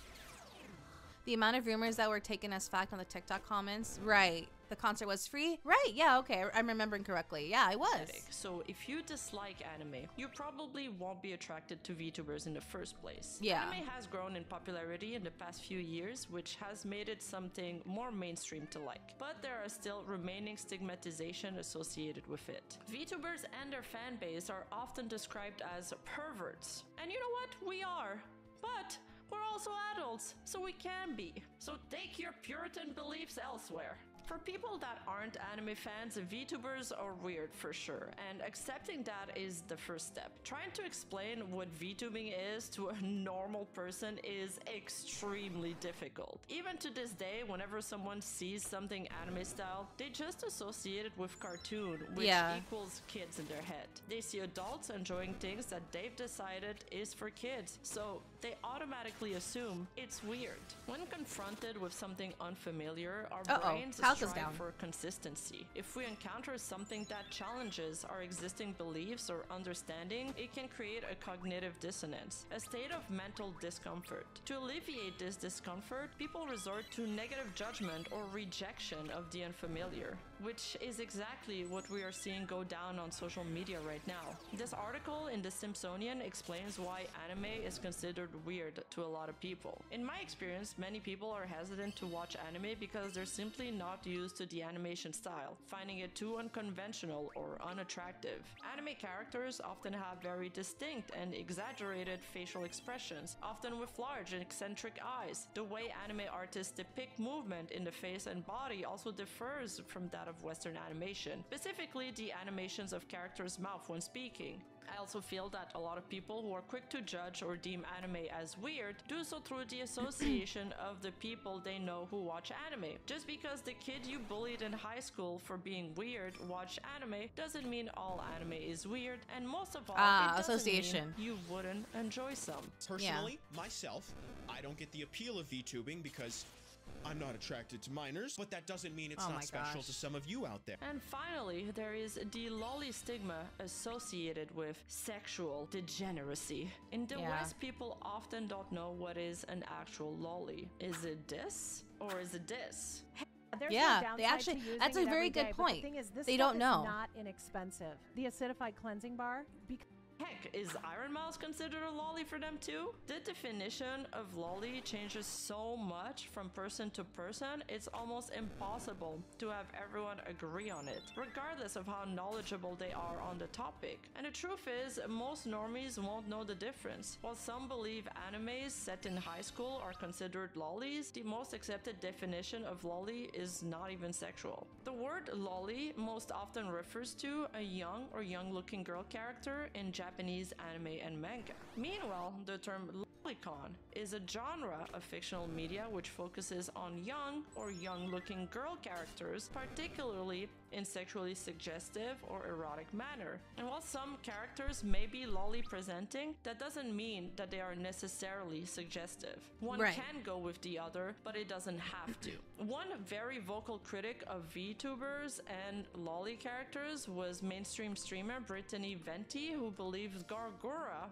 one of the most popular VTubers in the world's audience, was entirely consisted of PDF files. All 20,000 of them. There's something called Hollow Live now that they do in English. They have little lollies, prepubescent girls on YouTube. Oh my And gosh. my first impression of it was, oh, is this like a child's show? Is this a kid's show? Like kids can see it, kind of like Dora the Explorer, and like interact with it. Then I come to find out, no, actually the chat is full of 40-year-old men getting off to the depiction. No, what the heck? 9-year-olds.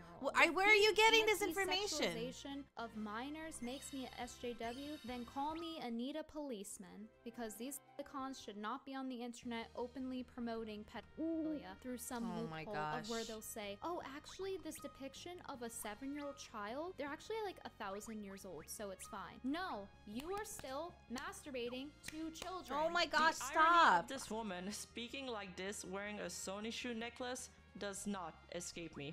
In the end, it's going to take a while for people to accept VTubing as a legitimate medium. But eventually, I do believe it will become more normalized like it is in Japan, where they feature VTubers on billboards, advertisement, and even as tourism ambassadors. Once we manage to get through all of these misconceptions and hatred that we're currently facing right now, I predict that in the future, VTubing will simply become a way people use to represent themselves through online avatars, and it won't be solely connected to anime anymore. In fact, we're already seeing this movement happen slowly. So I just wish people would just take a second to get over the initial weirdness and understand the incredible things VTuber has accomplished, because I legitimately think there are countless inspirational stories that solely happened because of this technology. For example, Subaru, a Japanese VTuber, has faced extraordinary challenges throughout her life. Born with a life-threatening heart condition that nearly claimed her life by age 14, she also survived a car accident and the devastating loss of her home. Oh, I to didn't a know about her fire. condition, Driven by actually. a desire to support her family after this tragedy, she joined Hololive seeking part-time work, and she became one of the most successful VTuber in the world. Fulgur Ovid is a male Niji Sanji lifer who let is me pause. disabled, yet was I actually didn't know about that part about Subaru. I knew she had that she had trouble while she was in Hololive. I didn't realize she had that that health issue when she was younger. That just makes her more impressive. Something called Hololive, they do in English. That line hurts my head. Yeah. I mean, everything she said, it just screamed like I don't do my research at all, and I don't try to understand other things that are different. Not gonna be able to make it. That's fine, no worries. Thank you for stopping by. Yeah. Oh, let me rewind a little bit. This part about Fulgur. world. Fulgur Ovid is a male Niji Sanji lifer who is disabled, yet was able to overcome this challenge through VTubing and was able to participate in a large-scale 3D concert. Similarly, Iron Mouse, a hugely popular VTuber you've probably heard of her throughout my video, suffers from CVID, which is a disorder that severely compromises her immune system. This condition makes even simple physical interactions dangerous, making her dream of becoming an opera singer tragically unattainable. However, VTubing provided a unique path for Iron Mouse to pursue her passion. Her Vishojo solo concert, a breathtaking achievement, allowed her to share her music on a large stage. And in a touching VR chat moment, she managed to hold in her arms for the first time her dear friend Neanners.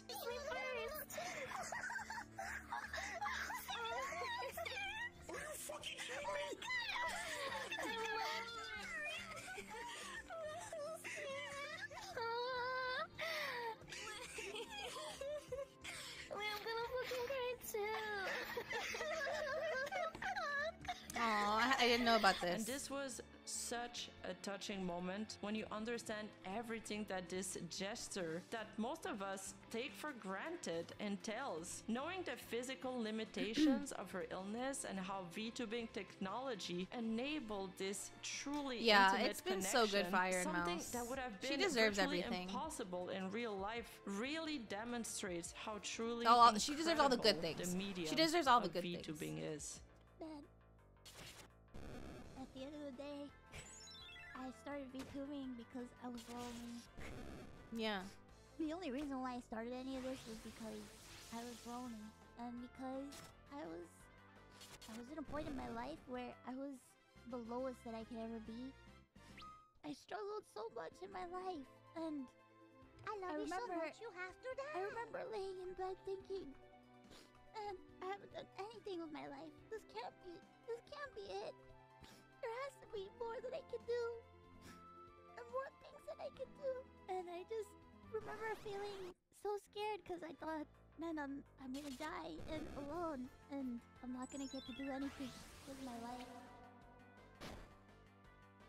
Thank you for watching this video. You know what to do. Like and subscribe, and check out my other channels. Check out my Patreon if you want to support me even further and gain access to even more content. Enjoy the holidays. Until next time.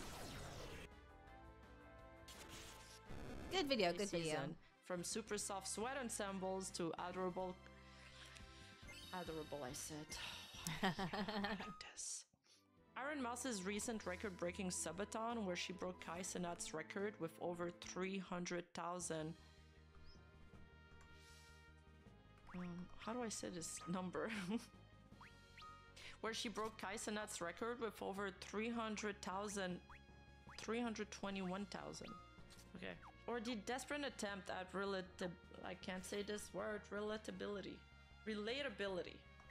Or the desperate attempt at I just said it. I just tried it. Relatability. Or the desperate attempt at I'm googling it. Relatability. Or the desperate attempt at relatability. Or the desperate attempt at relatability. My credit section is cringe. Relatability. Relatability. Relatability. Same with this instance where a TikTok creator by the name of Noah Glenn Quarter. Motherfucker. Okay, that's just the backup one. A superior smooth taste worth playing for. That's the end of that.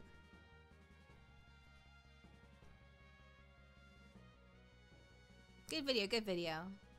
Good job, Rima. Thank you.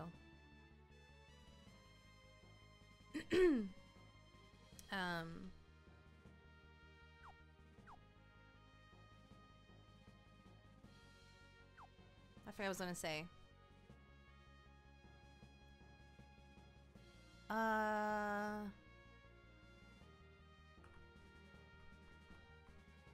What was I gonna say? I completely forgot.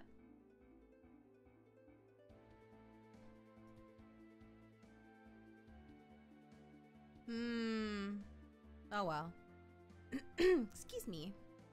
Let's see. Maybe we can find something else to watch now. Let me see.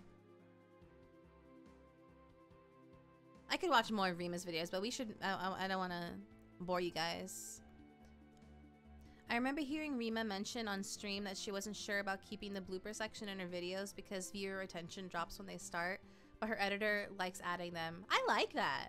I mean, at least it's at the end, because most people stop watching by the end, right? Or like close to the end. Like when they're doing like their sign off and they're like the thank yous, people tend to like stop there. So like it's like, I think having bloopers at the end is a nice treat for people who watch the whole thing. Excuse me, I keep clearing my throat. I shouldn't be doing that. What can we watch right now? Or what can we watch now?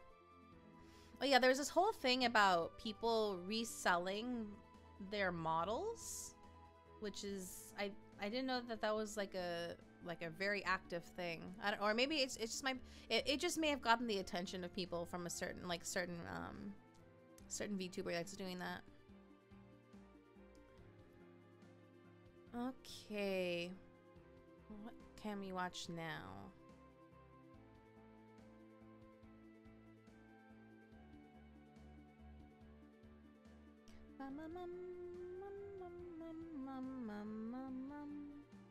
Oops, let's refresh the home page. Let's see what we get served.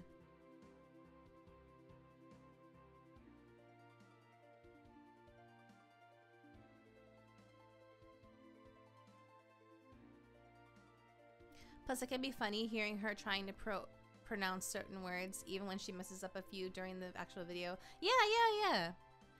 I know she's European. I don't know which country she's from, which explains why she struggles with some words. So it's totally fine.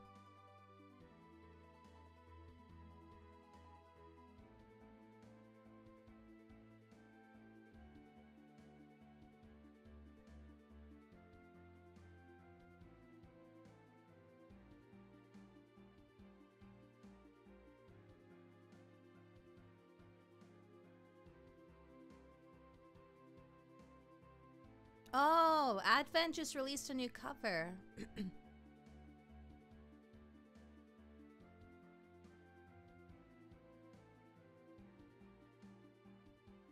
I would play that, but I don't want to get copyright struck.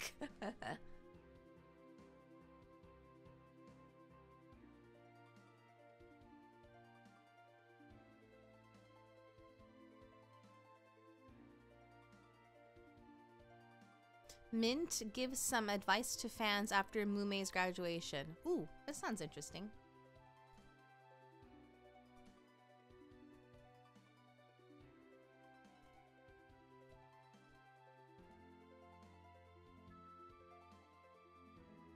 I don't feel like I have so much I could say. It hasn't already been said before, maybe. And probably better by other people. But if you need a chuckle, if you need a chuckle, I'm here. And, you know, just kind of take it easy. If you have to get off Twitter, get off Twitter. If you have to get off, you know, if you have to, wait, I should finish that sentence. If you have to get off the internet, there we go.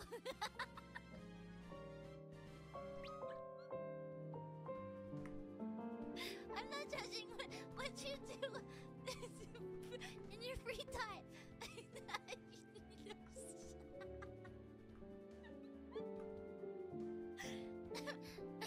We're in no judgment zone, mostly. Mostly. I love her. And anyway, I'm gonna go before I make this anymore dangerous, anymore yabai. She's so funny.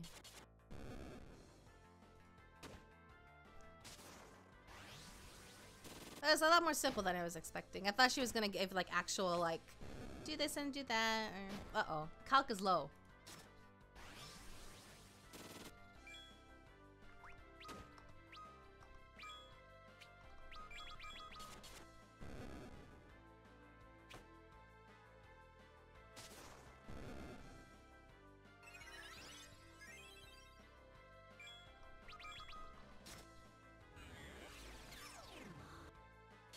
Alright, what can we watch?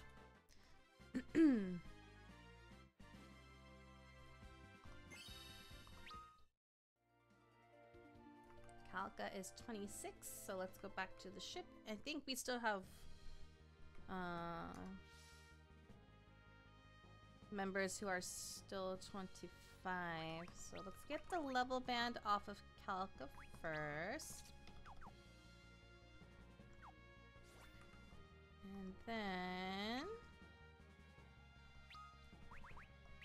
I need more level 25 characters. Zangetsu, Tsukinoa. Okay.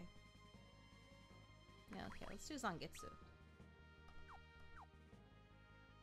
And then give him the level band. Oops, wrong one. There we go.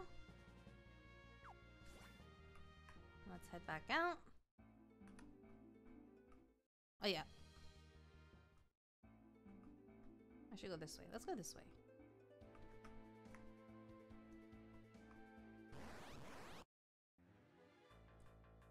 Alright, let's see.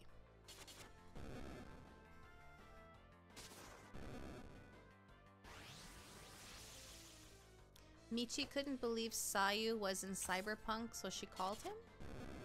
Huh, okay.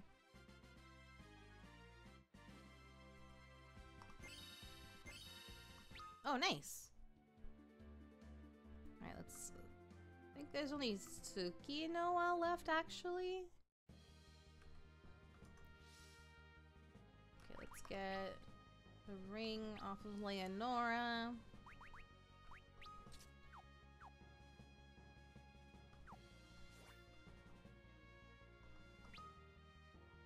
And then swap her out.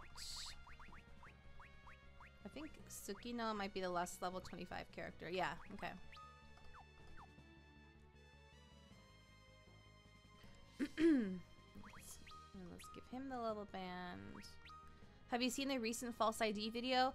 I have not actually. I'm actually trying to get caught up on his videos. Where am I right now? I'm a little bit behind. I'm trying to catch up on his videos and his VOD, stream VODs, and I'm actually but I have been seeing his recent streams, so the stuff in the video should be more or less the stuff he talked about on the stream. So, cause I don't know if you watch his streams at all. What he tends to do is he will, he'll have a stream, and then everything he talks to the chat about during the whole stream tends to end up in the video the next day.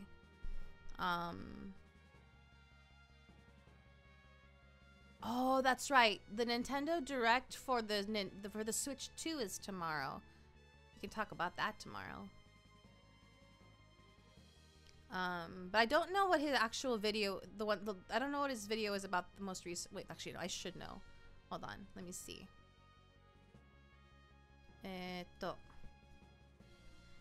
False ID. I think I saw the thumbnail.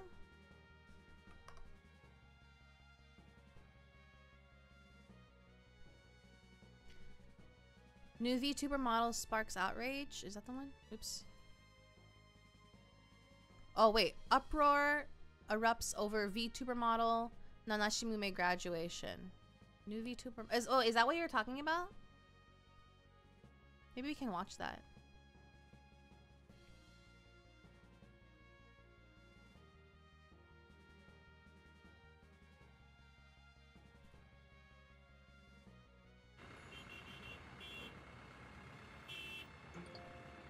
Taxes was feeling. Say it back! That coming from Monkey VTuber Banana Juju, tweeting out her new look with this "Hi, say it back." This VTuber originally debuting 2.5 years ago with this model and also sporting a darker skin tone. Here now sporting a different hairstyle and a lighter skin tone with her new model. This once again being a new model and not just Oh, I see. I see why you mentioned that. Okay, I get it. Yeah, it's a longer video. It's almost half an hour. Yeah, we're not gonna be. We're only gonna. Yeah, we're not gonna be streaming for that much longer tonight. Gonna wrap up in about 10 minutes. So maybe we'll save this for another time.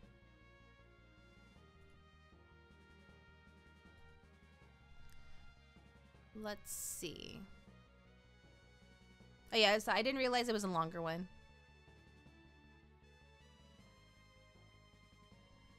Let's see. Well, let me finish what I'm doing in the game first.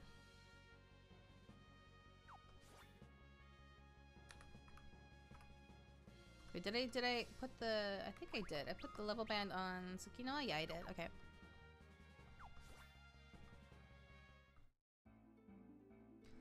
Let's get the ball rolling, or let's get it going first. And then while they're in auto battle, we'll try to find something on the shorter side.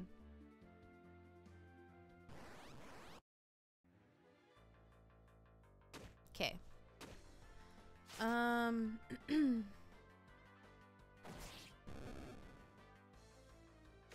Twitter is calling this VTuber racist because of dreadlocks. Oh yeah, that's from Rima's highlights channel. Okay, we're gonna aim for level 27 now, because Tsukino is the last level 25 character. Yeah.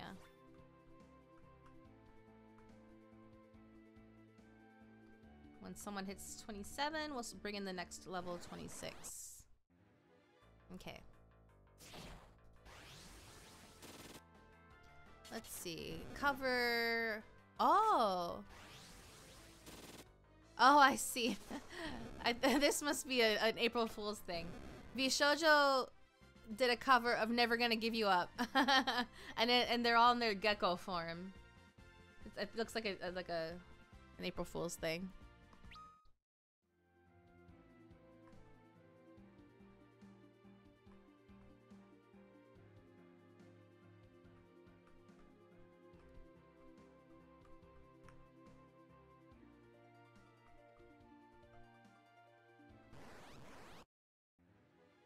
And this is just a bunch of... Must have been popular today for some reason, yeah. YouTube is just giving me a bunch of clickbaity clips, like Bae cannot stop crying about Mume's graduation, and then on the in the thumbnail it shows hers. The text says, "I feel guilty," you know, that kind of thing.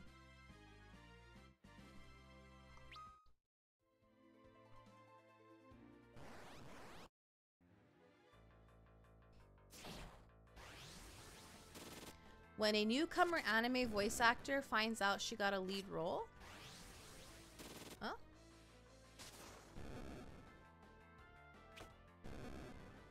This is a very short video. Hold on, let me get to the next fight. That sounds potentially interesting.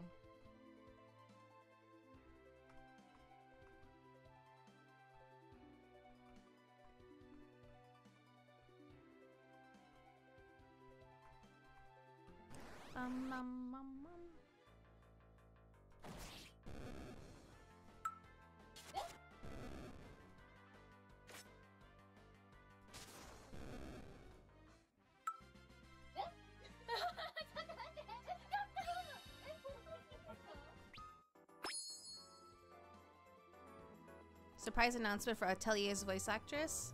Marika Tachibana was called in for a fake audition. Congratulations to Tachibana, who decided to... She continued to read the fake script without noticing the message on the monitor.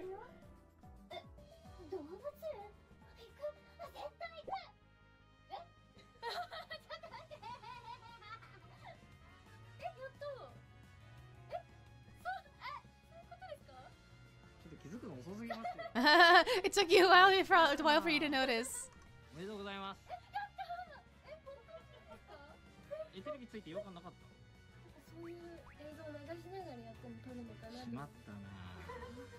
Wait, what did I do?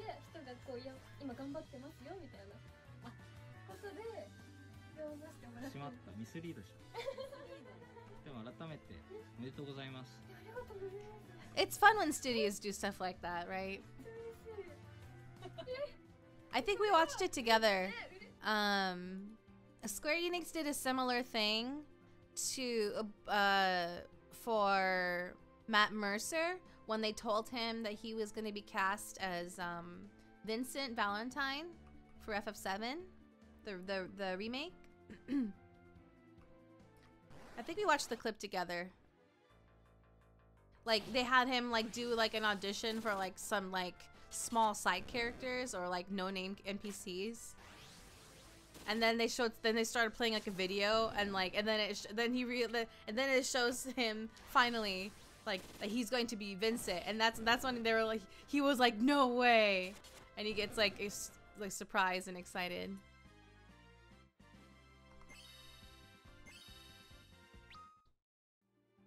Fun.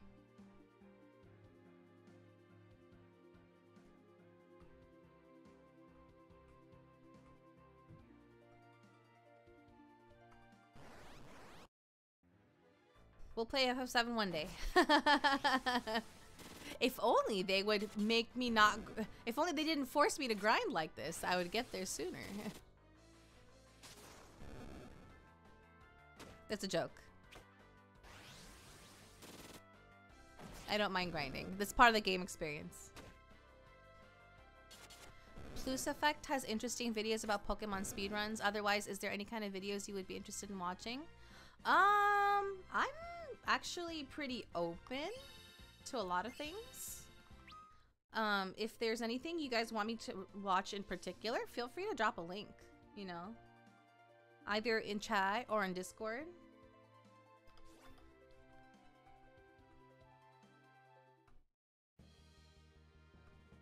But we're gonna be finishing up in a few minutes, so like short videos are good, like clips and stuff. For right now, but tomorrow we're gonna be continuing grinding tomorrow, so if you guys have anything you want me to watch, feel free to share the link either in chat or in Discord.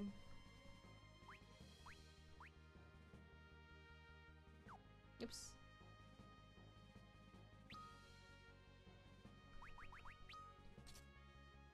Did I do the... Yeah, okay. I actually just started FF7 after beating FF6. The PC port's a little buggy so far. Is it the original FF7? That's good to know. Because we are going to be starting... When we eventually get there, we will be starting with the original FF7 first. Because that is the... excuse me, that's the recommended play order. Let's see, level 26, front line, yeah, Yang, and then in the back, level 26 character, Edward. Perfect. I'll like skim. I'll briefly read through the list again, because I like to remind myself. OG7, I'm not sure about playing the remake yet since they are only on game 2 of 3 so far. That's very, very fair. I have, since it's gonna be a while before we get there, I have no issues getting into them when we do reach 7. Especially because I've heard that doing the remake it's gonna take a long time if you want to do like everything, like main and side content, because there is a lot of side content in Rebirth from what I've heard. Remake, yeah, no, Rebirth, yeah, like there's like, not Silver Armlet, like all the Gold Saucer mini games and lots of side quests and stuff like that. So there's gonna be plenty for us to do when we get there, but we're not even I'm pretty sure, not pretty sure, but there's a good chance that by the time we reach FF7 Remake, the 3rd part's gonna be out. Okay, let me go find that list.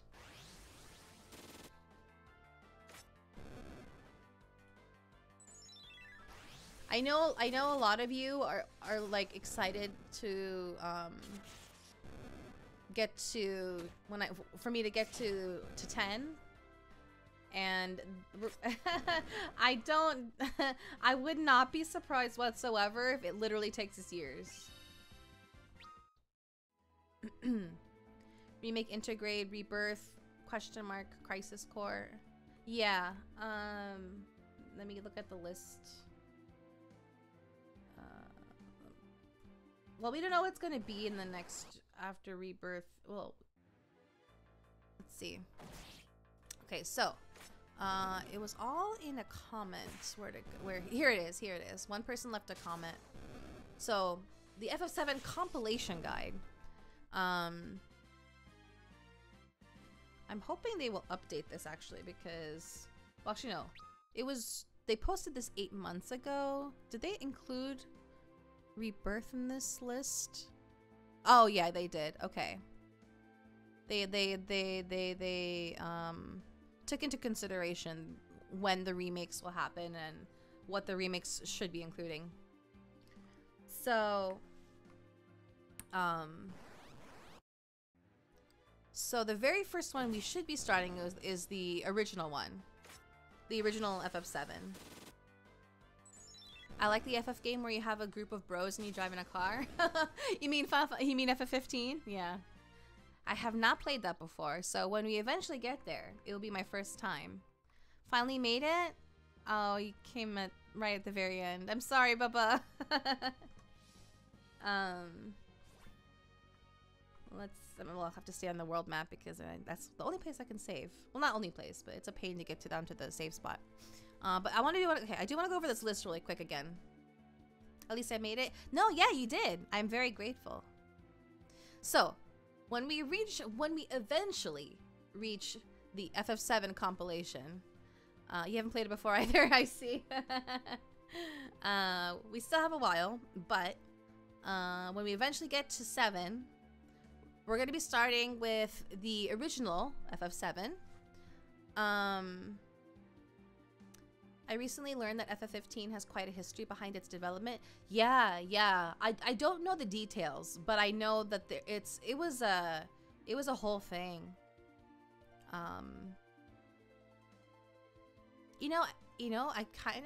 It'd be really interesting to see like some kind of it'd be interesting if someone made some sort of like documentary or like some sort of video about it. I would be very down to watch one like that breaks it down and explains exactly what happened.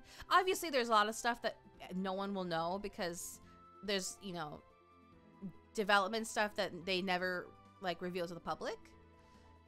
But you know, there's some stuff that they do announce like, oh, like due to this, blah blah blah, we have to do this, that kind of thing. But okay, so then after we beat the original FF7, okay, so number 2, very optional, it says inform yourself about First Soldier. First Soldier was the mobile game that shut down. It was a battle royale mini online game. It was a mobile game, which took place years before the OG and Crisis Core. You played a soldier candidate fighting other recruits at a Shinra VR simulator. It had very little lore. Final Fantasy Union had a video talking about it as part of the video. Oh, let me find that. Final Fantasy Union? Final Fantasy Union. I've never heard of this channel.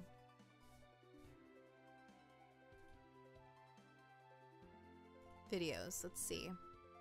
Final Fantasy fonts ranked. Oh, this really is like a deep Final Fantasy channel. I like it.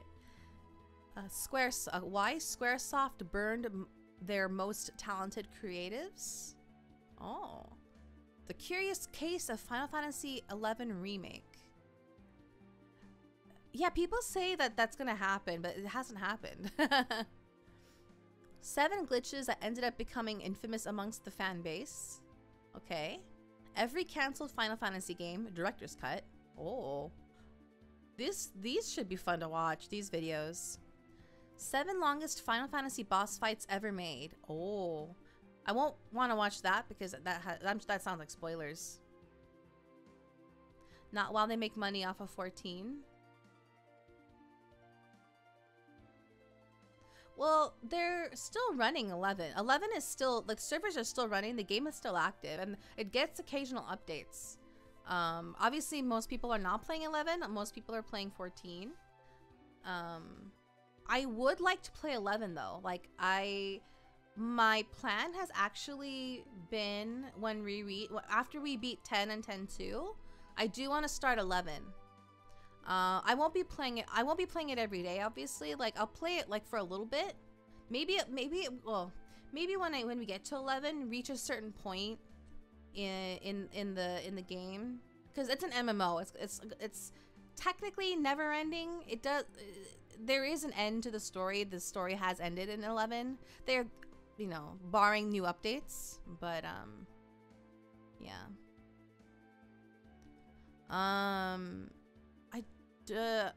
You know, I didn't realize the YouTube chat was broken today. I mean, I did notice that there was nothing happening in the YouTube chat, but I didn't like put two and two together. Some of the videos do talk about things in later games, so if you do want to stay blind, you could avoid those videos. Yeah. I will definitely do that. The incredible dev story of Final Fantasy VI. Ooh, that sounds interesting. 7 most annoying status effects in Final Fantasy. Confusion, paralysis, poison,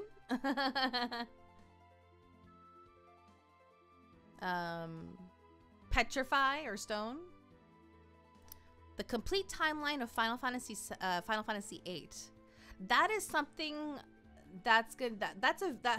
Whoa, it's a 3-hour, almost 4-hour video. Are you just reading the restream bot? Yeah, it was not the bot. I'm reading. I can see your guys. I can see both. I can see all chats inside OBS through restream. I have a little window sidebar thing. Toad was the most annoying side effect. That's also pretty annoying too.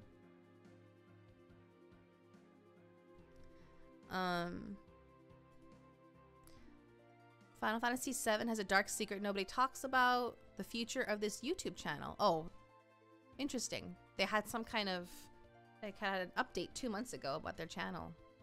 The complete evolution of Carbuncle. Final Fantasy VI has some weird secrets. The uncertain road ahead for Final Fantasy. Hello.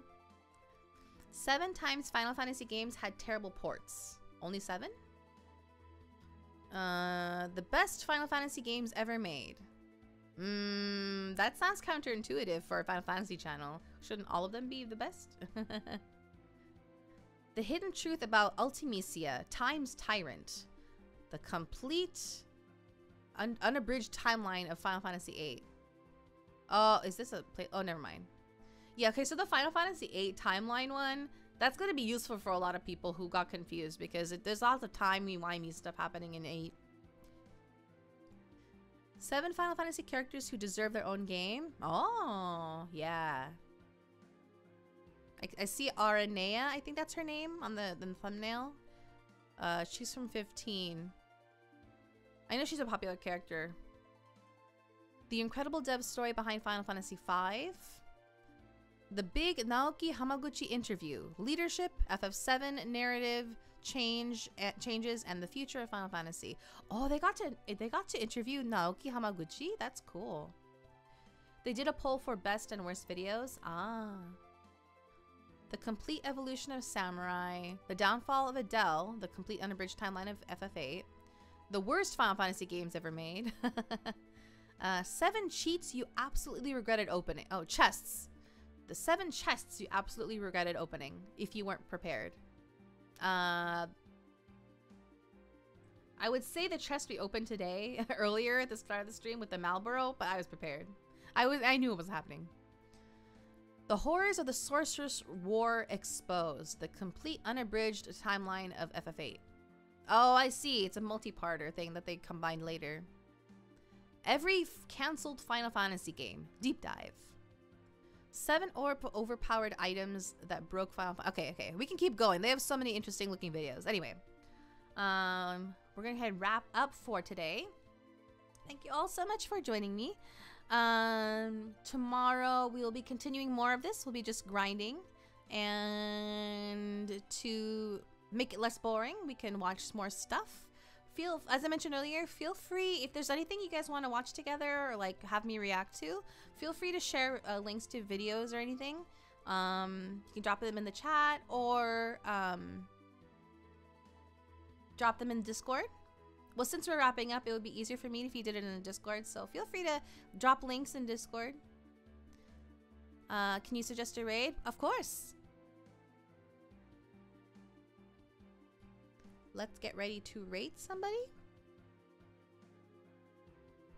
As long as they're not about to end soon.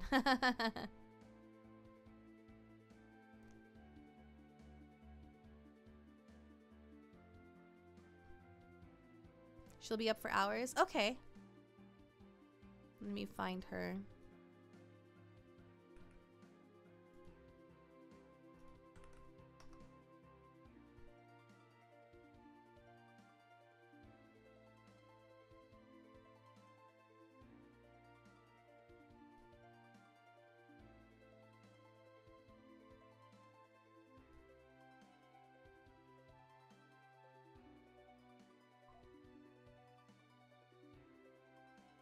She's using her April Fool's model today.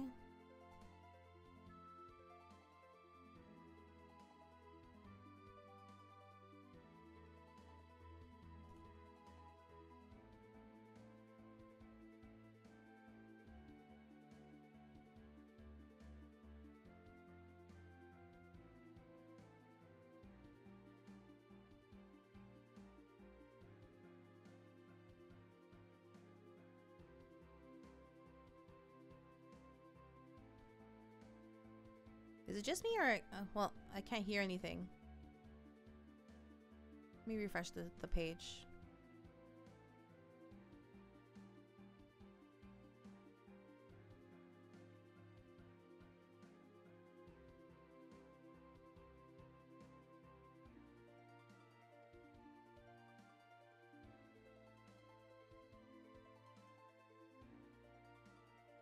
Okay, well, let's grab the link. Sorry, I was a little confused there.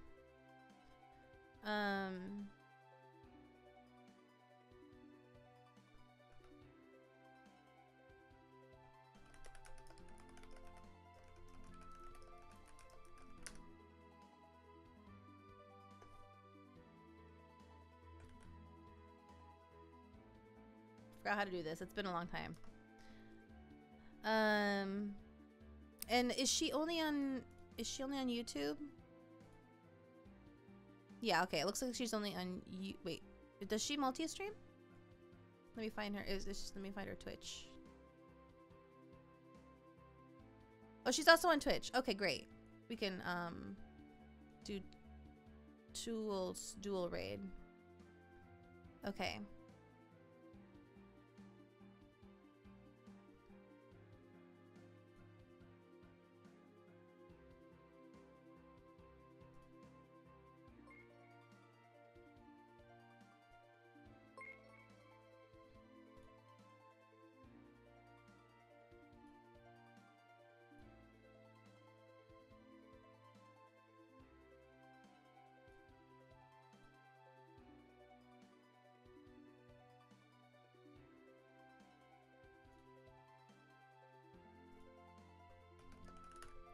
Oh, wow. I can't see my Twitch chat. Okay.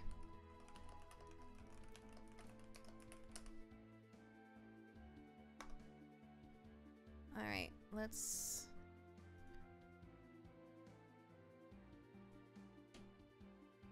Why is it? Oh, gosh. Okay, there it is. Oh, wait. Oh, no. Oh, no. Okay. That one. Okay. We are unable to raid. Oh, it's not letting me raid her on Twitch for some reason. Let me try that again. Let me refresh.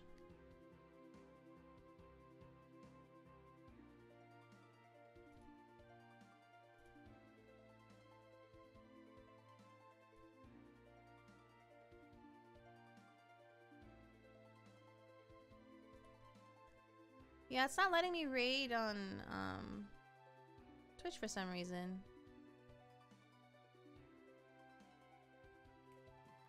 Okay. We're back.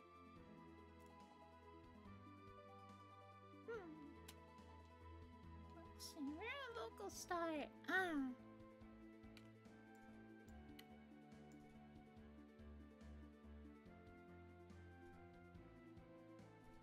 I will link to I suppose I can link to her Twitch channel. Yeah, I don't know, it's just giving me a weird error.